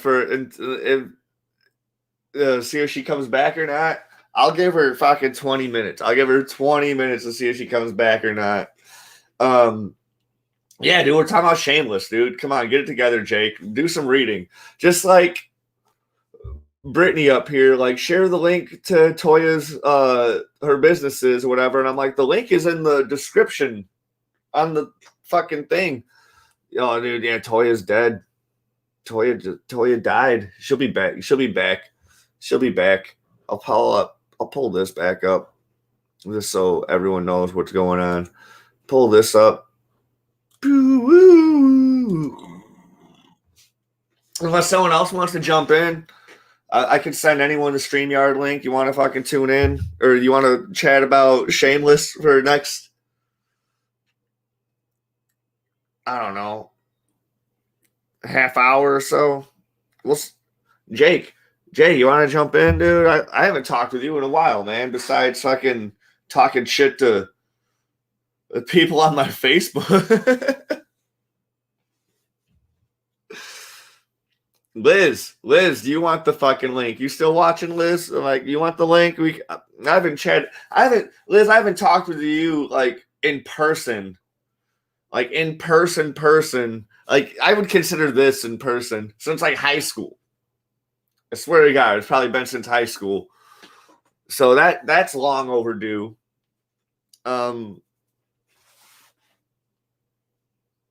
Feel free to message me, either one of you two.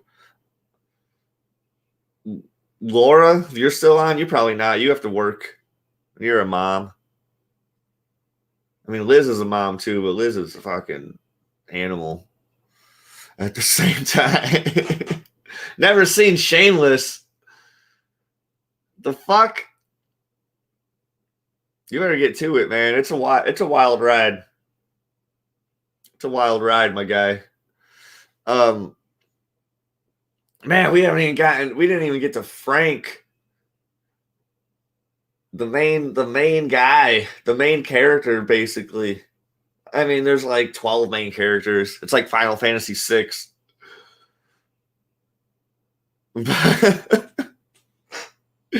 And you learn more and more of their backstory along the way.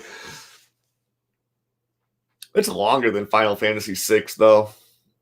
I mean, that's a game. That Final Fantasy is Toya's back. Toya's alive. Is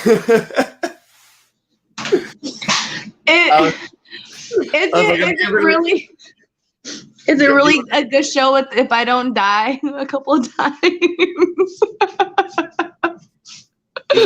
Did you steal Sheldon's phone? No, I stole my kid's charger.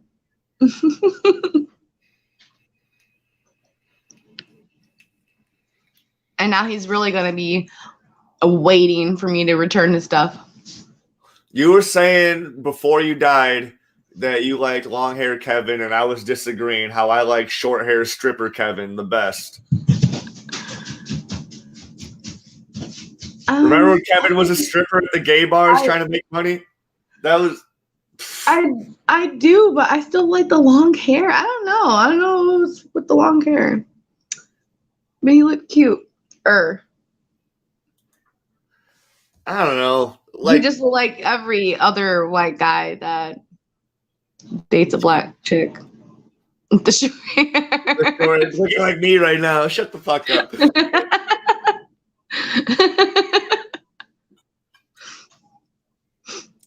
Okay. Of course, Kevin gets a 10. But Mickey is something else. Mickey is totally something else. Mickey is off the charts because he's come a long way. He has. And sometimes he hasn't, because he easily jumps back into. Well, he's still the Mickey, he's still himself, but he has he's found his heart. Yeah. Like, he's not so much of a dick. Remember how mad he was when the nun killed his dad instead of like when he really wanted to deep inside, but he doesn't have the heart to do it? Mm-hmm. I was cracking up. I was just sitting here in this room. He was crying. He's like, "You mad your dad's dead or that you didn't kill him?" He's like, "I don't fucking know." I'm just mad.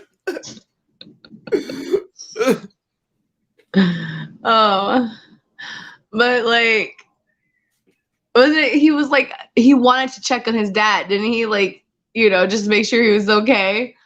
Yeah. And should have checked on him sooner. He was trying to feed him and shit, and like he's all like, "Dude, fuck you, dude. I don't have to feed you." He's all like, "Well, then don't." But then his dad wanted him to feed him, and what like. Or he was like, "You could have been a half decent son if it wasn't for the the fashion or something like that."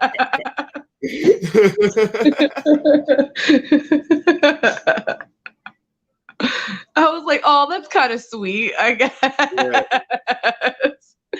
I mean, at least he had that, before he died. That was some kind of, but he tried to kill him though, right? That's some fucked up shit. Your dad tried to kill you on your wedding day because you're gay. So was that, and then he tried to hire Russian prostitutes to turn him straight. He did fucking. I love her. Lana was awesome, dude. She was trying to make the alibi money. She was like, she was also trying to own the bar low key, but she was like, at first, she was like doing all this shit to like help everyone out. Mm-hmm. Yeah, like she was a loyal side bitch. Yeah, Svetlana was awesome. Now I'm confused now. Like Mickey, was that Mickey's child or Mickey's dad kid? Who the fuck knows? It could have been even one of his cousins or brother's kid. Who the fuck knows? Because when Ian was asking if you want to be a dad, and he was like, "I'll be a bad dad," we'd be like, "Aren't you a dad?" Or was that your dad's kid? I feel like, now I just want to rewatch all the parts that I'm fuzzy on. It's gonna be like that show Heroes. I loved Heroes, and I used to rewatch all the time because they canceled it. So I'm pretty sure I'm gonna be like that with Shameless. Catch myself to rewatch Shameless. Back to that one British Shameless. What'd you think about that? Of Heroes? No, of the British Shameless. Did you like it? Did you watch it? I tried to watch it, but their accents were so thick. I couldn't understand much of what they were saying at all. And I've talked to a lot of my UK buddies about it. They're all like, "Yeah, dude, where that show takes place, dude, that's how they really talk." And sometimes I can't even understand them, I'm all like, okay.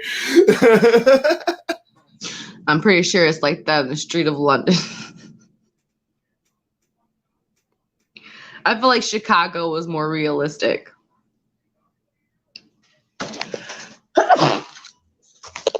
Bless you. Woo. Like that must suck for people who do coke when they sneeze. Like I bet that shit hurts so bad. I don't know. I have to ask one of my coworkers. Random thought. Like I've done it, but I don't remember if I ever sneezed. I'm talking about constantly. Like I know that shit has to like fuck your, your sinuses up. You know what I'm saying? Like raw. Like for people who do it every day, like I don't get how anybody could do it every day. For one, it's expensive, and then for two, like I don't know. It's like when I did it, it really wasn't that much fun to just want to do all the time. It was, don't get me wrong, it was fun, but it wasn't like that fun to want to do like it's good to see coke, man. Yeah, like those scenarios. Yeah. It's just like tripping. Like if you eat some like mushrooms or whatever, like it's fun as hell, but it lasts way too fucking long. Oh, does it? I don't. No, I don't know. It lasts way too fucking long, and eventually you're like, I just want to go back to normal now. Like I'm done. When did that happen? When did that happen? Please, I just want to go back to normal. And that's when you call, like, that's when people go to the ERs, like, well, I just want this to stop. Nah. I wouldn't. I had a friend that it was not like coke, but it was like ecstasy. But they get, when a person don't do any kind of drugs and that's like the first drug they do, well, I don't feel bad for you. No. That's what you get. No. You jumped the whole bridge. There was steps. No. 10 out of 10 do not recommend. That should not have been your first drug. No. Actually, it's if you don't ever want to do drugs and like you just want to try doing drugs, do a really hard drug and then you'll never want to do drugs again ever. Like that might be What would crack? No. Don't ever do crack, heroin, or meth. Those are the three that I would never tell anyone to do ever. Like those, like anything else, I feel like it. Maybe you should try it. I don't know. Oh yeah, I'm always telling people you should smoke this. This is when you're stressed. Try this. I did see a lot of your candles. They got fucking weed leaves in them. Yeah, anybody know where I can get some trimming? I actually might.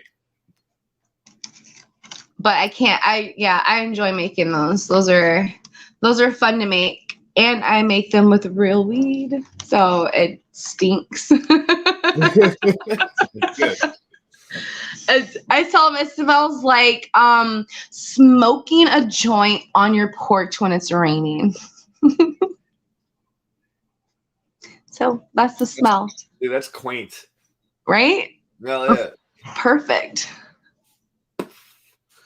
It's like good times. It's like, you reached an age when you enjoy just nature with a nice blunt, and you're just at peace. That's when you're old. Like, I never get why people sat on their porch and just all day just sat out there and just And then you figured it out. Yeah. I'm like, well, it's peaceful. When I was a kid, I used to hang out with the like a lot of my POC friends. I don't know if you can say black these days. But I used to hang out with a lot of my POC friends, and what we did for fun was hang out on porches with the old black dudes fucking just on their rocker chairs, fucking drinking 40. And they would teach us, they would tell us about the good old days of their life, and they would give us this old man wisdom shit, dude. It'd be so fun. That's what we did. We listened to these old man stories for hours, and then we go off and do in teenage whatever fucking wild shenanigan shit, dude. And now you get to be the old man telling the stories. I know. It's coming. I found myself lecturing some teenage girl about, and I'm like, oh God, I need to shut up. This bitch don't give a fuck what I'm saying to her. Just go live your life, girl. But what will happen though? She's totally gonna disregard what you said now, but then 5 years from now, she's like, dude, I remember that crazy witch lady at the laundromat fucking telling me that this wise ass shit.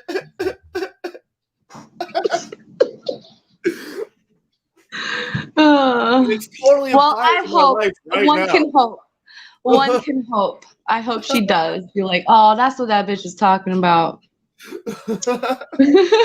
I hope so. I don't know. Who was there to give you advice? No one was there. Yeah, my parents were super strict and shit like that. But no one was no one gave me advice, actual real world, life advice. This one time I was buying action figures at the Kmart with with the money I would earn from trimming hedges and fucking taking out the garbage or whatever, even though I'd get $5 a week, dude, and I'd fucking save that shit up.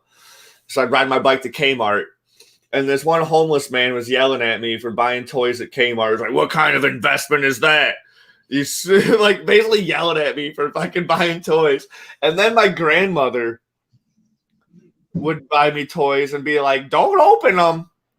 just save them, keep them in their package because they'll be collector's items someday. And she was totally right. But you can't tell that shit to a fucking 7-year-old.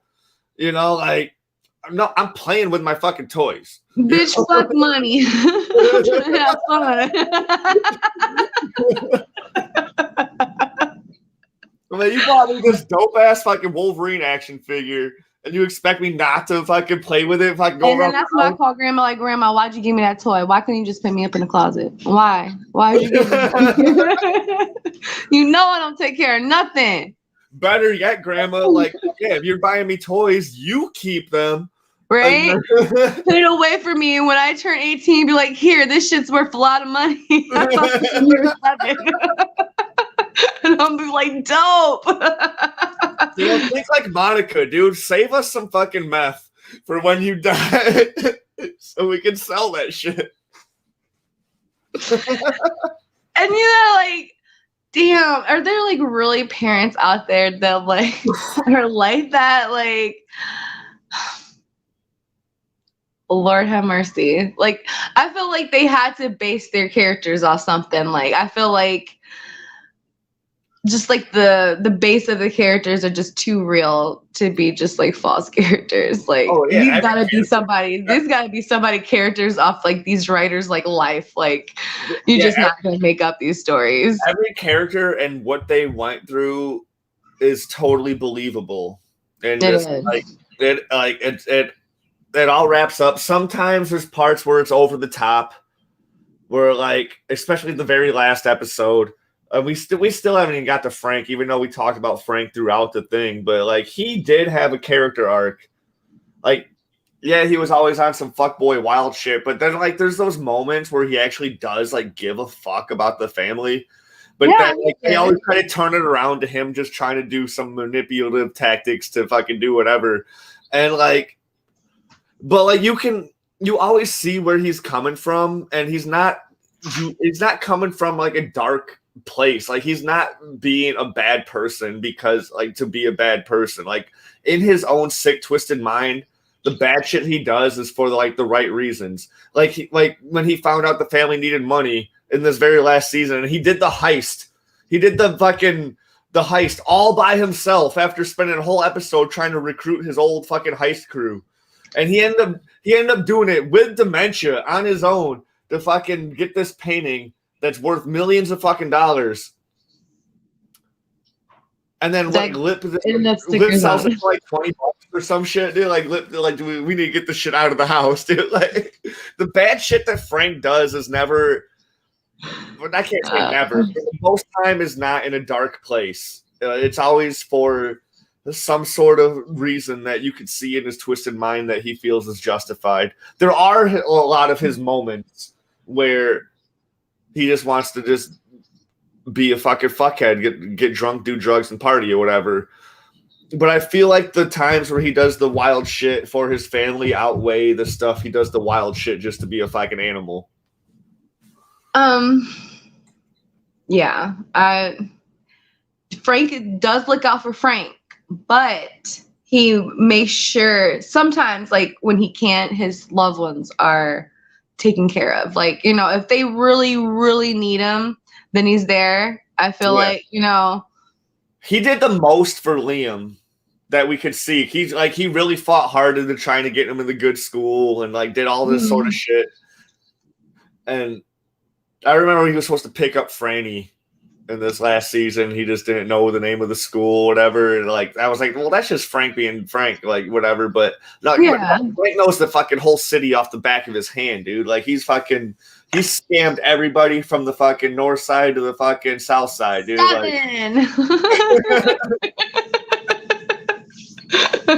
he scammed every single fucking citizen in Chicago in one way or another, dude. Like, he knows his. But then when he finds himself fucking at that random bar, fucking like, he thought that was bit. Oh yeah, and I was like, oh, Frank. Oh, I was like, don't touch him, leave him alone.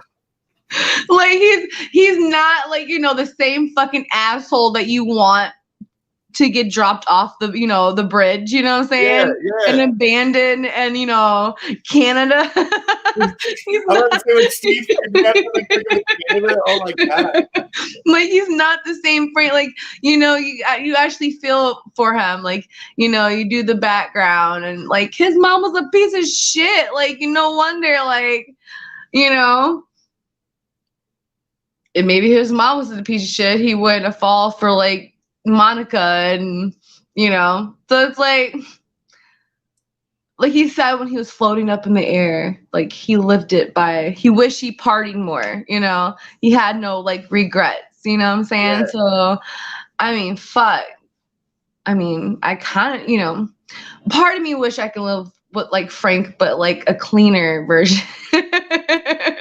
Like, you know, just like the freedom or just like the confidence. Like, who knew that he could sell weed so good? Like, he, you know, he had a plug like that. I was like, oh, okay, Frank, you know what I'm saying? This is one of the things I wanted to talk to you about, because like when Kevin V's plug or whatever was like fell through, whatever, Frank saw like, oh, I know, I thought he was gonna be pulling around like Hell the bullshit, yeah, like the biggest like bullshit fucking Reggie fucking shit, whatever. Especially when you see the people that he was buying the shit from, you know, like a lady digging in a trash can. Yeah.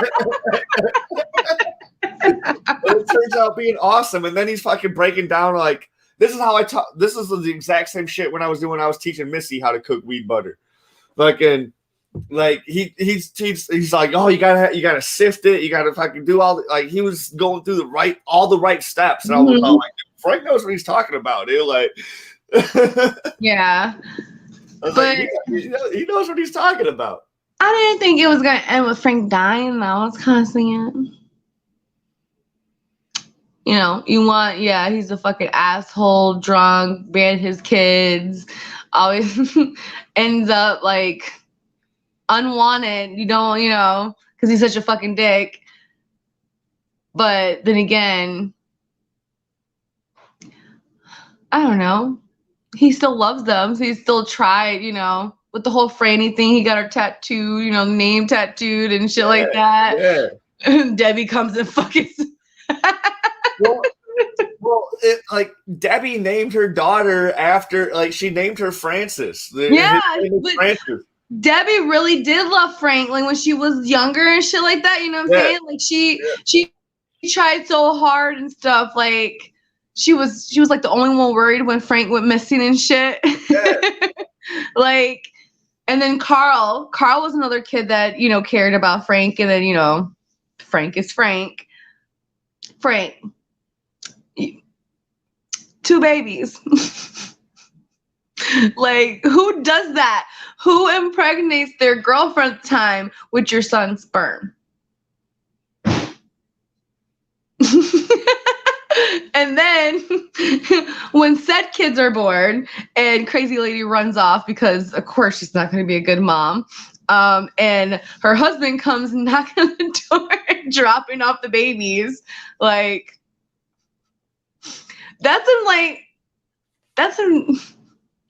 who does this writing? I just want to know, because that's some fucked up shit. Like, and when that happened, when he took the sperm, you didn't even think that was going to come back. And actually the girl's going to, like, I like how it flows together. Like, that season was a real good season. That was Karen, right? No, that was the chick from, Married with Children, Sons of Anarchy. Oh, that one chick. That's, you know right. what I'm talking about? Yeah. She was crazy as hell. Frank met her at, what did Frank meet her at? Like an AA meeting or something like that? I don't remember. It was something. It was when Frank was, I think, you know, Frank always, you know, he tried a couple of times to get clean and shit. Yeah. I think that's where he met her. And then, like, it was some sick, twisted. And she was like a doctor, wasn't she? Like a psychiatrist. So, like, she would, like, she went full on Harley Quinn. That's just crazy. And that's a really good actor too. I can't remember her name, but that actress, she's good. She's really awesome. I like her. she's pretty good. She knows how to be funny. She knows how to be serious. Like she can do it all. And so Frank's a 10, of course. It's Frank. I think he's always been a fucking disaster. Just a fucking. It was just like this season was just like more sad because he had Alzheimer's, and one minute he knows his kids, and the next minute he's an altar boy. Oh, that was so sad.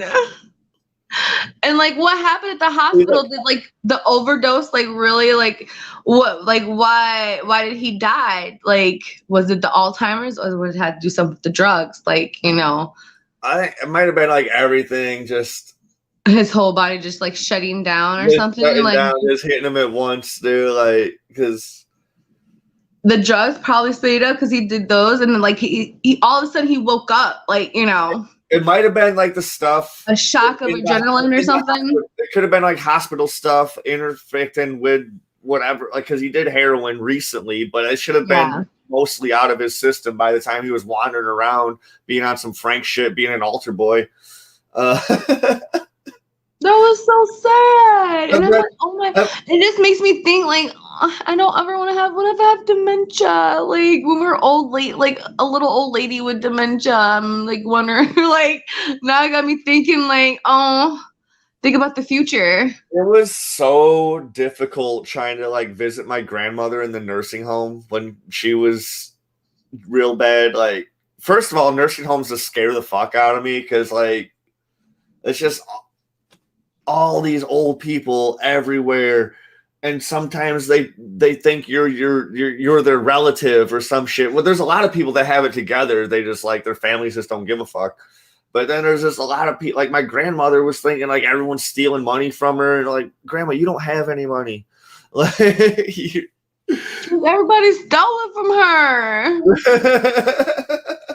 It was so hard. Like. She thought my brother was her son, Greg, like. Oh, well, does he look like you're like him? Kind of. They both went bald in their 20s and looked good with a beard, like. And then, but my uncle Greg like lived in Korea at the time. Like that dude lived in Korea my whole life until like maybe like 4 years ago. And now he lives in California, but like. I just found something. What's that? This is Bluey's leg. Oh, okay. And go find the rest of his body. Whose leg was that? Bluey's leg. His leg, dude. That shit needs to be reattached. Because you just throw it in the chest and outside. Look how he tried to bust me out. Like, he bust me out again. God. I'm tired of getting treated by you. It's Emmett. I got 2 Emmett is a savage. He's only 5. Like, Lord help me. Emmett, I threw it away because it's trash. That's the chances to that. You just actually drawn it. Okay, then it's trash. So why are you yelling at me for throwing it away? But you're not. Oh, you just did. You bust me out. Dude, I did not. Dude, I did not. I'm dude. Yeah. I'm pretty sure I've called my mom dude several times. Dude. He's cute. No one calls me Judy. What? No one called you Duty. Boy, bye. Dude. And I go outside. He said, I'm not going to get outside. I'm not leaving. I didn't mean literal bye. You gotta read this comment that was in the live chat. Well, when you died, he said, I didn't read the title. I'm sitting here thinking y'all are reminiscing. That's it, Mommy.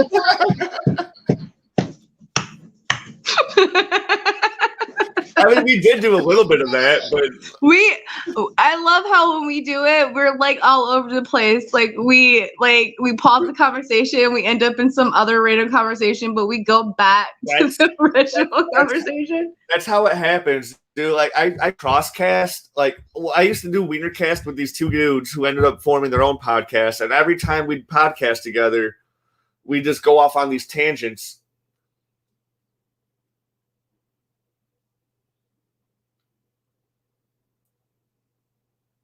And now I'm frozen. Or not, well, she's dead. I'm frozen. I went back. I hit the back button. Next time, I'm just gonna come over. that's fine. That's fine. But I used to record with these two dudes, and like every time we record together, we just go off on these tangents. And they started their own podcast, and I'll crosscast with them. They're called Super Talks. I'm called WeinerCast. So then we're just Super Wiener when we crosscast together. Do the same thing. And then like 2 weeks ago, I invited a guest on, and then they had like they had like 2 guests on. So there's like 6 of us. What are you talking about? Why just fuss at me? I did not. I did not just fuss at you. Yeah, you did. No, I did not. And say sorry to me. You say sorry to me. What am I saying sorry for?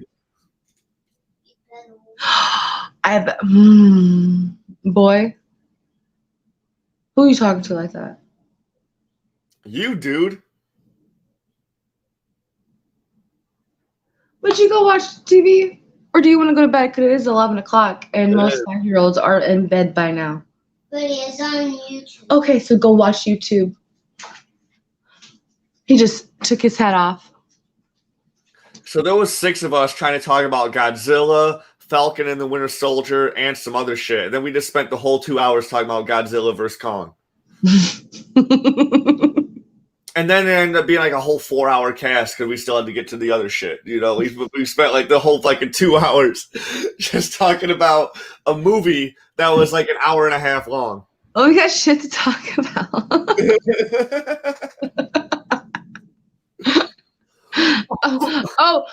Go back to Svetlana. Where the fuck? What happened to her? She ended up marrying that one dude, right?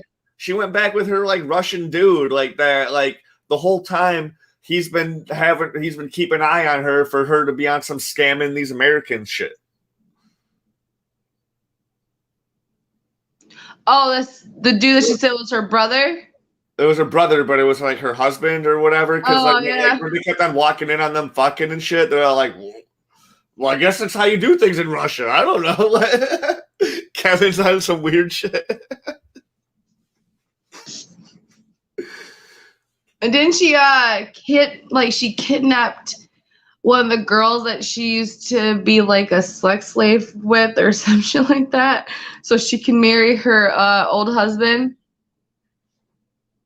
I remember the blonde fucking Russian prostitute gal, sex slave, yeah, person, fucking. And Svetlana was jealous of her. Dude, like as a child, I thought nothing of like the whole like Russian wife sort of whole deal, whatever. Now as an adult, dude, and then like you find out about all this human trafficking that's been going on under our nose for like for years and years and years. I'm just like, what the fuck? Dude? Like it's a cruel, cruel world. You know, like as a kid, I just thought of it as like, oh, you marry a foreigner that's just trying to get into the States, and then like you really don't. I did too. I thought, hey, this girl wants to come to America, and the only way she can is if she marries somebody from the United States. So here she has to forcefully marry this old guy just so she can come live here. You know, she doesn't want to, but that's all I thought it was, and then like. All this fucking shit with Epstein and like even like when I was a kid, my mom would be like, "Be careful of kidnappers." I'm like, why the fuck would someone like steal a child? And then like you find out all sorts of reasons why people would steal a child, and it's like, what the? Yeah, it's fucked up. I used to imagine in my head, like getting kidnapped and like someone putting me into like a pot of stew and like cooking me into a pot of like that's what I thought. They was all like these sick fucks eat people, you know. That's what I thought. And I think I'd rather be cooked in a pot of stew than sold as a sex slave. Yeah, I would definitely go with the soup. Yeah. And I never had, I always thought my mom was just like a bit dramatic when she wouldn't let me wear my hair down in certain places, like in certain areas, like if we went like in her friend's neighborhood because, I guess the men out there, with my hair down, I look more mature or something and now I'm thinking as a mother, yeah, she did have a point. I wouldn't want any old guy staring at my preteen, daughter that's developing, and she would be like, put these on and put your hair back and stuff like that. And I'm like, why? I look pretty. Why do I have to, I like my hair. If I put my hair in a ponytail, I'm going to mess it up. I'm thinking now, damn, thanks, thanks for being so overprotective, but it's fucked up. People like little girls and little boys, they don't look at them like a normal person will look at them, and that's because we're normal. So, but there's other people out there that's fucking sick. And now being a parent, I'm just like, okay, maybe my mom wasn't so crazy, It's okay that she walked me to the bus stop until my senior year.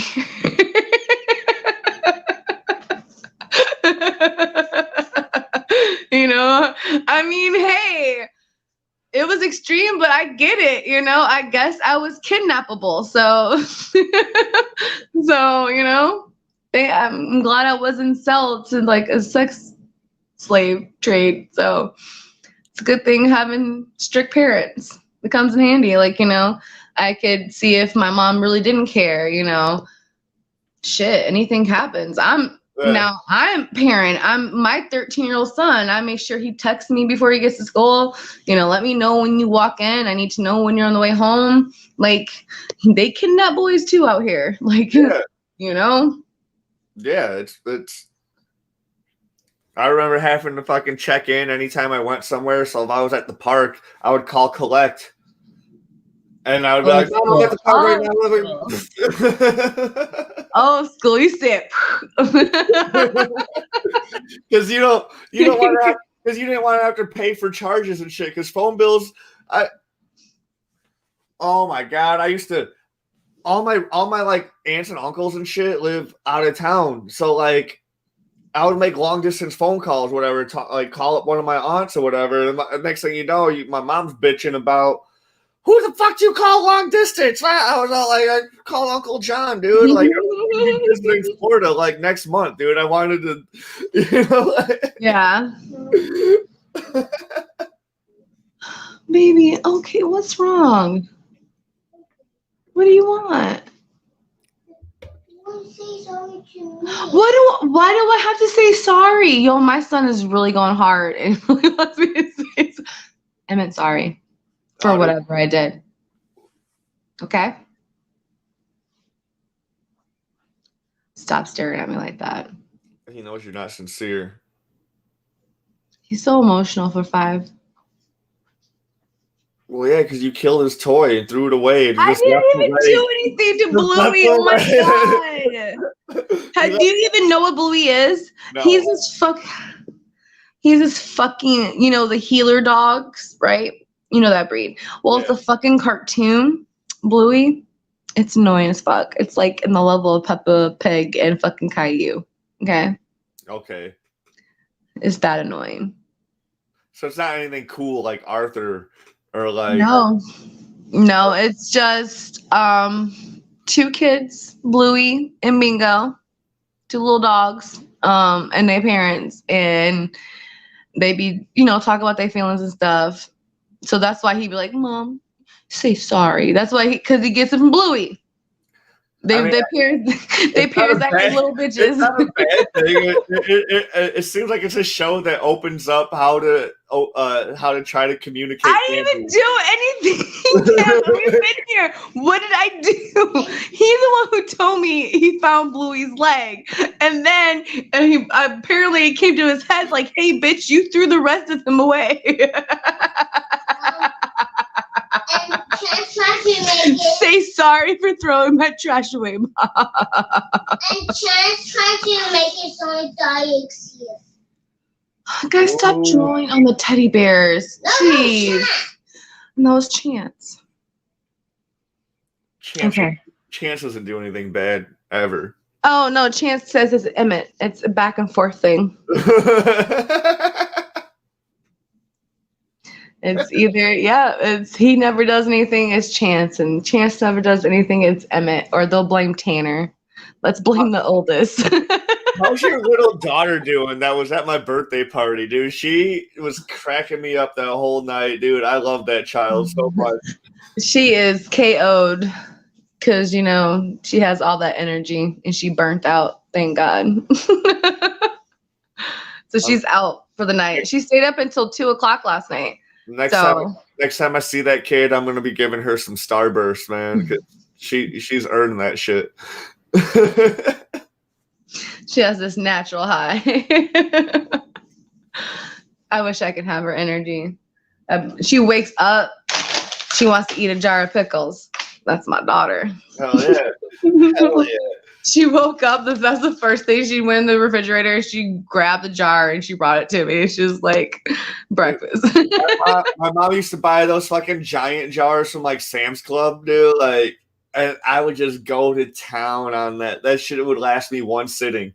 I totally need to buy. I need to find the fucking giant jar for real. She needs to get a big pickle because she'll sit there and she'll eat like 5 fucking slices, like the spears, because one's not enough. 2, fuck that. She needs all of it. Yeah, so I can give her a plate. I want to find a giant jar of like Clausen pickles because those are the best fucking pickles. It's so crunchy.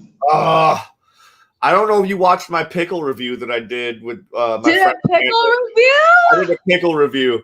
We recorded ourselves fucking shopping for the pickles, and then we went back to my house and ate the pickles and reviewed them and shit, dude. Like I'll link it. I'll find it. That's my kind of review. Hell yeah, a pickle review.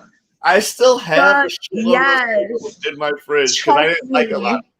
I can't do knockoff brands. Like the only knockoff brand I could do is Walmart. Walmart got some good juicy pickles. I bought the ones I hated the most are probably like Mount Olive. Yes. It tastes like fake pickles. Like it was like somebody didn't make that with love. They made it with rush. Yeah. Because they need to hurry up and go home and watch their recordings they had on their DVR player. That's what it tastes like. Olive, like just like the packaging, like the label and everything is fucking just like this is not appealing at all, dude. Like, yeah, it's very bland. It's like yellow and like the font is stupid and like. Or I need to lead you to the ghetto pickle review. You gotta go to the candy. You gotta go to the little corner stores and get their pickles.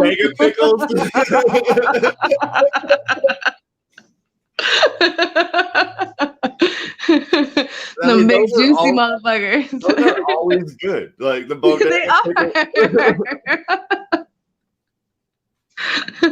But like sometimes they leave them that shit too long, like, and they start like when the pickle falls apart, like you gotta be careful. Like, oh no, he got them nasty old pickles up in that jar. Like, no, we don't go there. Don't go to Chuck and Chase, dude.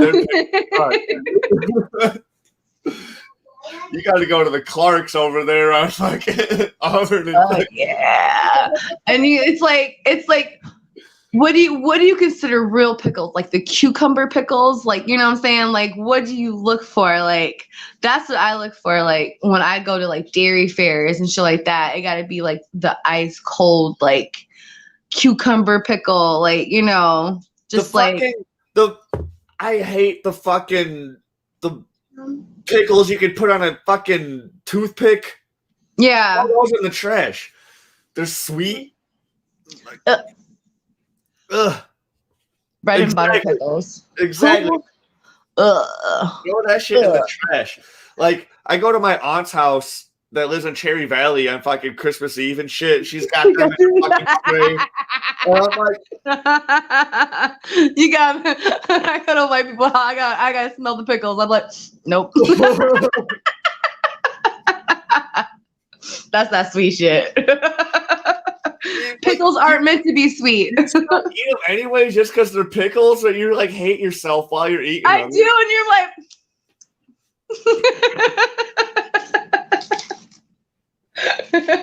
Especially when there's nothing like back in the day when there's nothing else in there that you can like snack on. That was like the only thing. Dude, like when I was a kid, dude, I was not a fan of like cheese and crackers and salami on a fucking whatever and eating that, dude. I wanted pickles and I wanted like maybe some like cantaloupe or some shit like that. You know, but now like I'll leave the pickles alone. And I'm going with the fucking crackers, fucking cheese, and me with a glass of wine and shit. Cause I think I'm classy. Because you're old.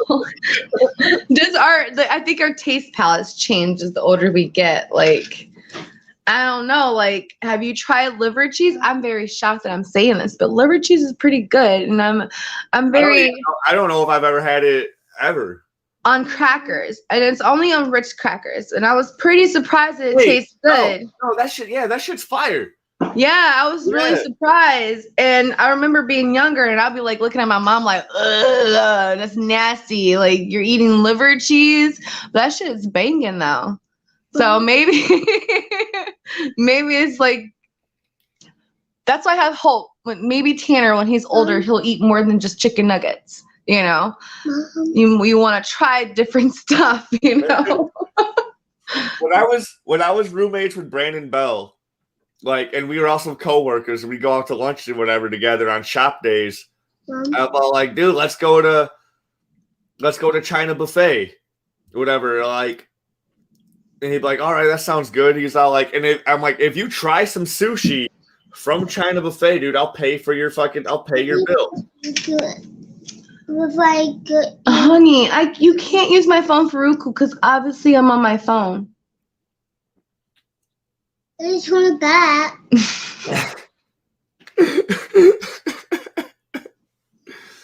Emma, go to bed. So this motherfucker would be like, no, dude, I'll pay my bill, dude. I don't want any sushi. I'm like, you're not gonna take a free meal just to try a piece of fucking sushi. He's like, I just don't like to try new things. And I'm like, how do you try anything? Because the first time you had macaroni and cheese, that was a new thing. The first time you had a pizza, that was a new thing. Like, how do you try anything if you don't like to try new things? Like, that doesn't make it. That shit just baffled me as an individual. I tried sushi. I tried it, so I can say that I don't like it. You know, because fuck all that. That's respectable. I mean, I like, what's it called? Surf and turf? That's pretty good.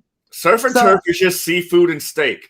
Yeah, so it has to be cooked seafood and steak. I can't do the raw. That shit tastes like rubber. I literally thought like, that was like the nastiest thing I ever put in my mouth.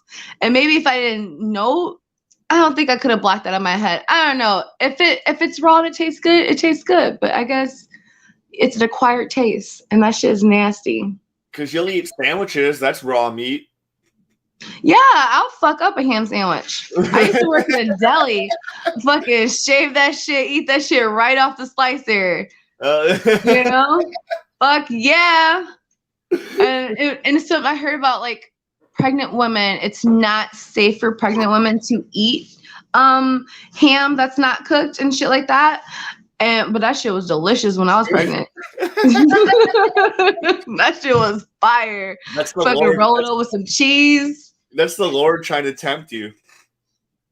But I couldn't do sushi. I don't know. I can't do it. I don't know. All right. rubbery. We're getting into this wrap-up mode. How would you rate the entire series of Shameless, and like in some words, like just describe, like if you were trying to recommend it to someone who's never seen it, describe in some words of, I'm not going to say like 100 words or less or some stupid shit like that, because like who fuck's counting their words? But describe in a few words, like, or how you'd recommend it, and then give it a good rating. Think of all the love you got. Know that it's not you were with once before. That's all I gotta say. Every time I think Shameless, you gotta do that. I love it. I love it. That's my shit. I be geek. I be running that shit when I hear that shit. It's. Oh, what the fuck? What the fuck, Toya? What the fuck? What the fuck, Toya? God damn it. Where'd you go? Where'd you go? There you go. That was Emmett. That was Emmett.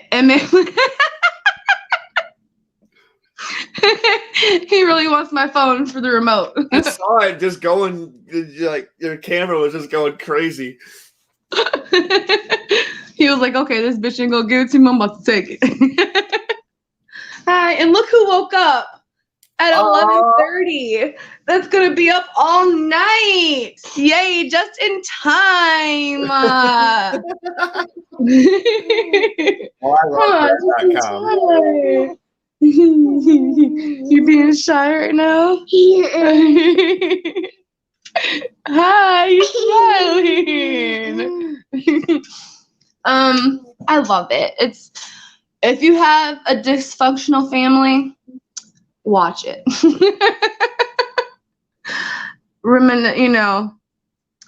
Let it resonate with you. If you got shitty parents, this is a show for you. It's good. It's good laughs. I think I cried a couple of times actually watching this fucking shit. I have. So I have for sure.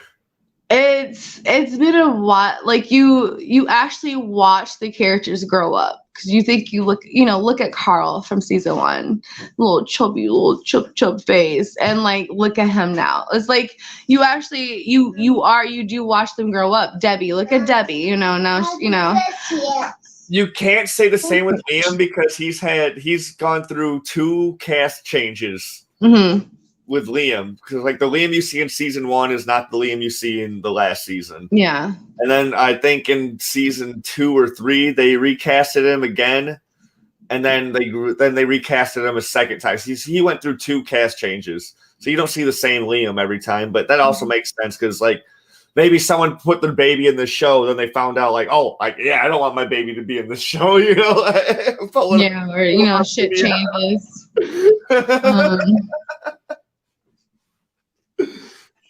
He a black baby in a what family? But like everyone else, even like Lip basically looks the same, but you can totally tell he grew up. But Ian grew a lot. Fiona looked the same the whole time, but she was already older. But yeah, like Carl, Debbie, and Ian. Carl, Debbie, and Ian like went through a huge like growth. And like, you grew up with the kids. Like it was. It's a lot, and you can and some of the shit that they talk about, you can relate to. So it's not like one of those shows where it's just like a regular fucking sitcom. It's like or real life shit. You know what I'm saying? Not just wild shenanigans. No, it's or. One of the parts that I love, remember that dude in the wheelchair that like his wheelchair got set on fire? Like he was like shit like that, like gems like that, like random moments. Cause that dude was an asshole, wasn't he?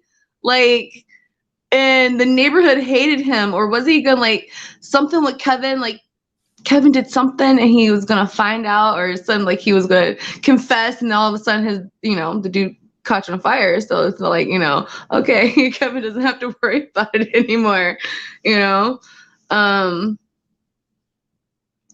or like that one lady, Karen's mom, you know, how we watched her be scared to leave her house and to actually moving away, you know what I'm saying?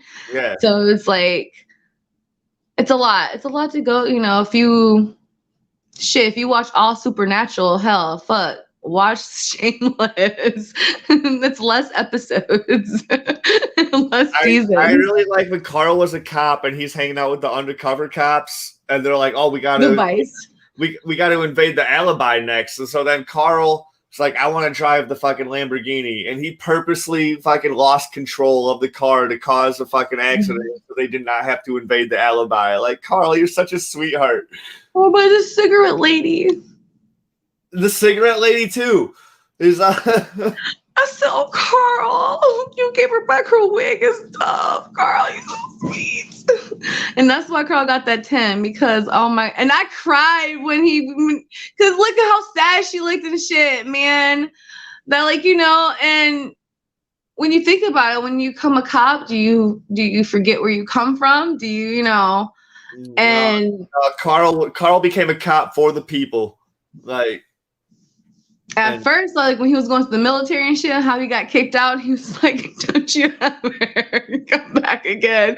Like, what did he do? Like, everyone hated him, but like, I don't know, it was like a change in him.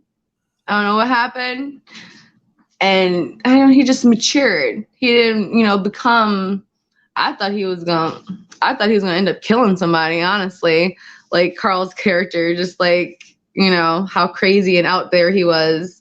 And especially the girls he dated. That one girl that had that military dad. Yeah. It was fucking crazy. But I'm glad that, well, on his part, I don't think we need to know much about Carl's, like, ending.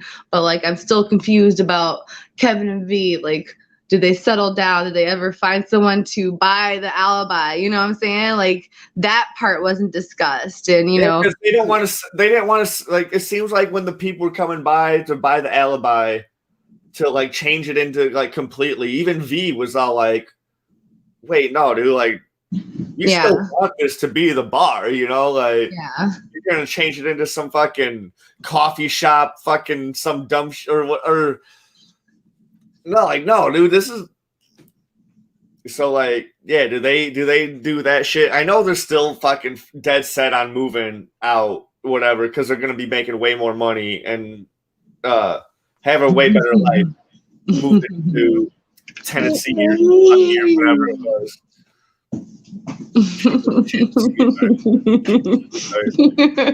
She woke up. I mean, I'm mad that she woke up.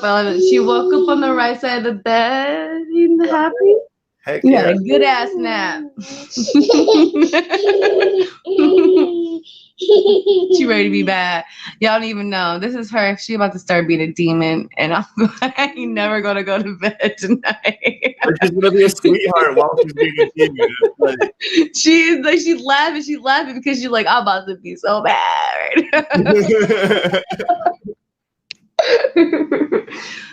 Ian and fucking Mickey, do they move out? They settle in the West Side? Like, and it almost makes you think, like, would there be a spinoff since there are so many things left on, you know? But like, who would get the spinoff? Would it be Debbie and the fucking crazy bitch? I kind of enjoy the open ending aspect because then we get to have these type of discussions. Yeah. Like sometimes you don't want a definitive ending that shows how everything played out, whatever. You want to be able to guess. Like, you want to wish to have more. You want to, like, maybe Fiona will come back, you know? the whole Lip and Tammy thing, it was left the most open because everything was falling apart for them at the end. Everything. Mm-hmm. She might be pregnant. Like, yeah. Is he going to sell the house? They have nowhere to live. They have no job. Like, she has a job, but he doesn't have a job. Like all this shit was just left open. Like, they were like Lip and Ian and Mickey like they still have their weed job, like their fucking security job, and like they can do whatever. They can settle down, live whatever. I'm not worried about them. I'm like actually worried about like what the fuck Debbie's gonna do. I'm with Franny. I'm worried about Lip and Tammy. I'm worried about Liam. But everybody else, I'm not really as worried about. I think Carl's gonna do all right. And I think Ian and Mickey, they're gonna do all right. You know, they're gonna work. They're gonna get through it or whatever. Everybody else, I'm like, I don't know, dude. I know, that's why I'm like, this is the last season. I'm not satisfied. There's more to this. I don't understand. This is not it. Okay, Frank died. What else? What is next? What's next? Like, yeah. We need to know more. So, I don't know. I mean, it's been a great. I think it's been a better season than what I thought it was going to be without Fiona. That's for for sure. But I just felt like it was missing something. I'm still with questions, and I don't like it. You almost forget that Fiona even exists in this season, you know? Like, right? No one's talking to Fiona. No one's talking about Fiona. You know, no one's like, oh, did Fiona call today? Nothing that about Fiona. So, no, Debbie. They did mention about the money, about Fiona leaving the money in the beginning. That was about it.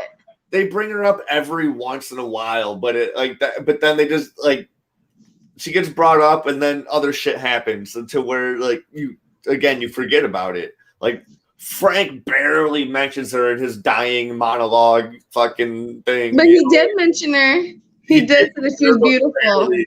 Yeah, but barely. And then she was so angry that she, why are you always so angry, basically?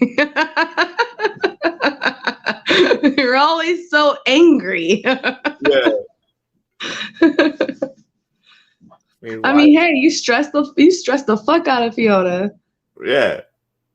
But she never stressed out. You gotta think about that. Was Fiona never stressed out? She would have been super ambitious and would have already made something of herself if she did not end up being stuck raising her siblings. Yeah. Because she was a talented, like she was good in track. She was good in school. She was good in all these things. But then the hardships happened and she had to be the mother for her siblings. So like. But it's like not all bipolar women will abandon their children and go do a life of drugs. I know that is a fact. Not very few bipolar women will abandon their children. It's like, and that was whoever played Monica was a good actress too, because that was a hell of a crazy ass bitch. I've seen her in other stuff, and she's usually pretty good too. Like. What parents steal their kids' money? Their savings money. What do they buy? Do they buy like a car or something like that or something? Like they spend all that shit. That shit happens sometimes. But I mean, what'd you expect when you hide your money in like what was it? A cereal box? Yeah. Oh, that was nice. You got her some juice. Where'd you find that juice at?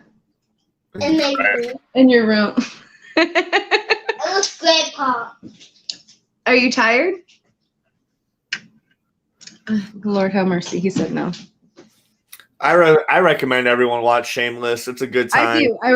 I recommend it. It's a 10 for me. If you like drama, laughs, and a good show, it's for everybody. It's not just like for a specific, genre. It's like I think it's something for everyone. Yeah. It's good. There's some seasons that I don't care for as much as others, but then like the same with every show that I've watched. I watched the whole fucking Arrowverse, and season 3, 4, and 5 of the fucking Arrow. I think 5 started to build it back up. Season 3 and 4 of Arrow were fucking trash, and I still fucking persevered and went through the whole fucking thing. You know, like just like you were talking about Supernatural. It's a fucking cheesy CW show and it's ass. Yeah, but it's so many seasons. It's like I would love to start that show, but I can't. That's so much. That's a lot of investment. Like there's so many seasons. Like you think that after so many seasons, does it get hard to write for that show? Haven't you wrote it all? Doesn't it, ideas get hard to come up with when you've been doing it for so long? What else can you think of? What else can this character go through? Fuck, we're on 50 seasons. And then one of the actors that was on Supernatural is now on another CW show for the reboot of Walker, Texas Ranger. Yeah. A part of me wants to watch it, but a part of me is like, you're not fucking Chuck Norris. I watched the first episode and it wasn't bad, but it just didn't hold my interest. It didn't hold the whole Texas Ranger vibe, the original vibe. Yeah. I don't know if my grandma. That's my grandma's favorite show. I wonder if she knows it has a new dude. She might. A new dude. But I am disappointed. I wish that Steve would have came back one more time. That would have been nice, Even a Steve and Fiona reunion, you know what I'm saying? Where they meet up more mature and things are better, you know what I'm saying? Maybe. Maybe. But I guess, it's only all good things have to come to an end. They didn't give a fuck about Amy Rose. They're all like, oh, she left us. We don't even fucking bring her up, basically. Right? But hey, shit, if you have the opportunity, when did she get like $100,000 or something from that buyout or whatever? She got a lot of money and then she was able to start a life. Yeah. Forget about that boy her boyfriend that had a double life. All her boyfriends had double life. I think the Irish dude had a double life too. Everyone was decent. No, everyone was like fucked up except that one dude she actually married and fucked that relationship up. That was a decent guy. And then he like come and have to ask her for her like the wedding ring or some shit like that. Yeah. But she like sold it. Marriage because then she was sleeping with the dude who ran the cafe. Yeah. Then she was supposed to get married to him, but then he ended up being addicted to drugs again. He went back hooked on drugs. And I'm like, this poor girl. Just like Frank. And then they threw Frank off the bridge and shit. But Frank wasn't wrong, dude. Frank was actually came in there like actually giving a fuck. Like he knew the dude was on drugs, and he found it out. So he came into the wedding busting that shit out, dude. Like, only because he found out because he was trying to break in and rob. Either way, he found out some facts that he probably should not have known, and then he fucking came in clutch. Like in his own Frank way. But oh my god, that was caught on camera. I'm gonna have to go back and watch that. Why are you being so sweet? That's it for this WeinerCast. Thank you, Toya, for being always a good sport. It's always fun. It's always good to talk to you, Tim. Catch you guys next time. Bye.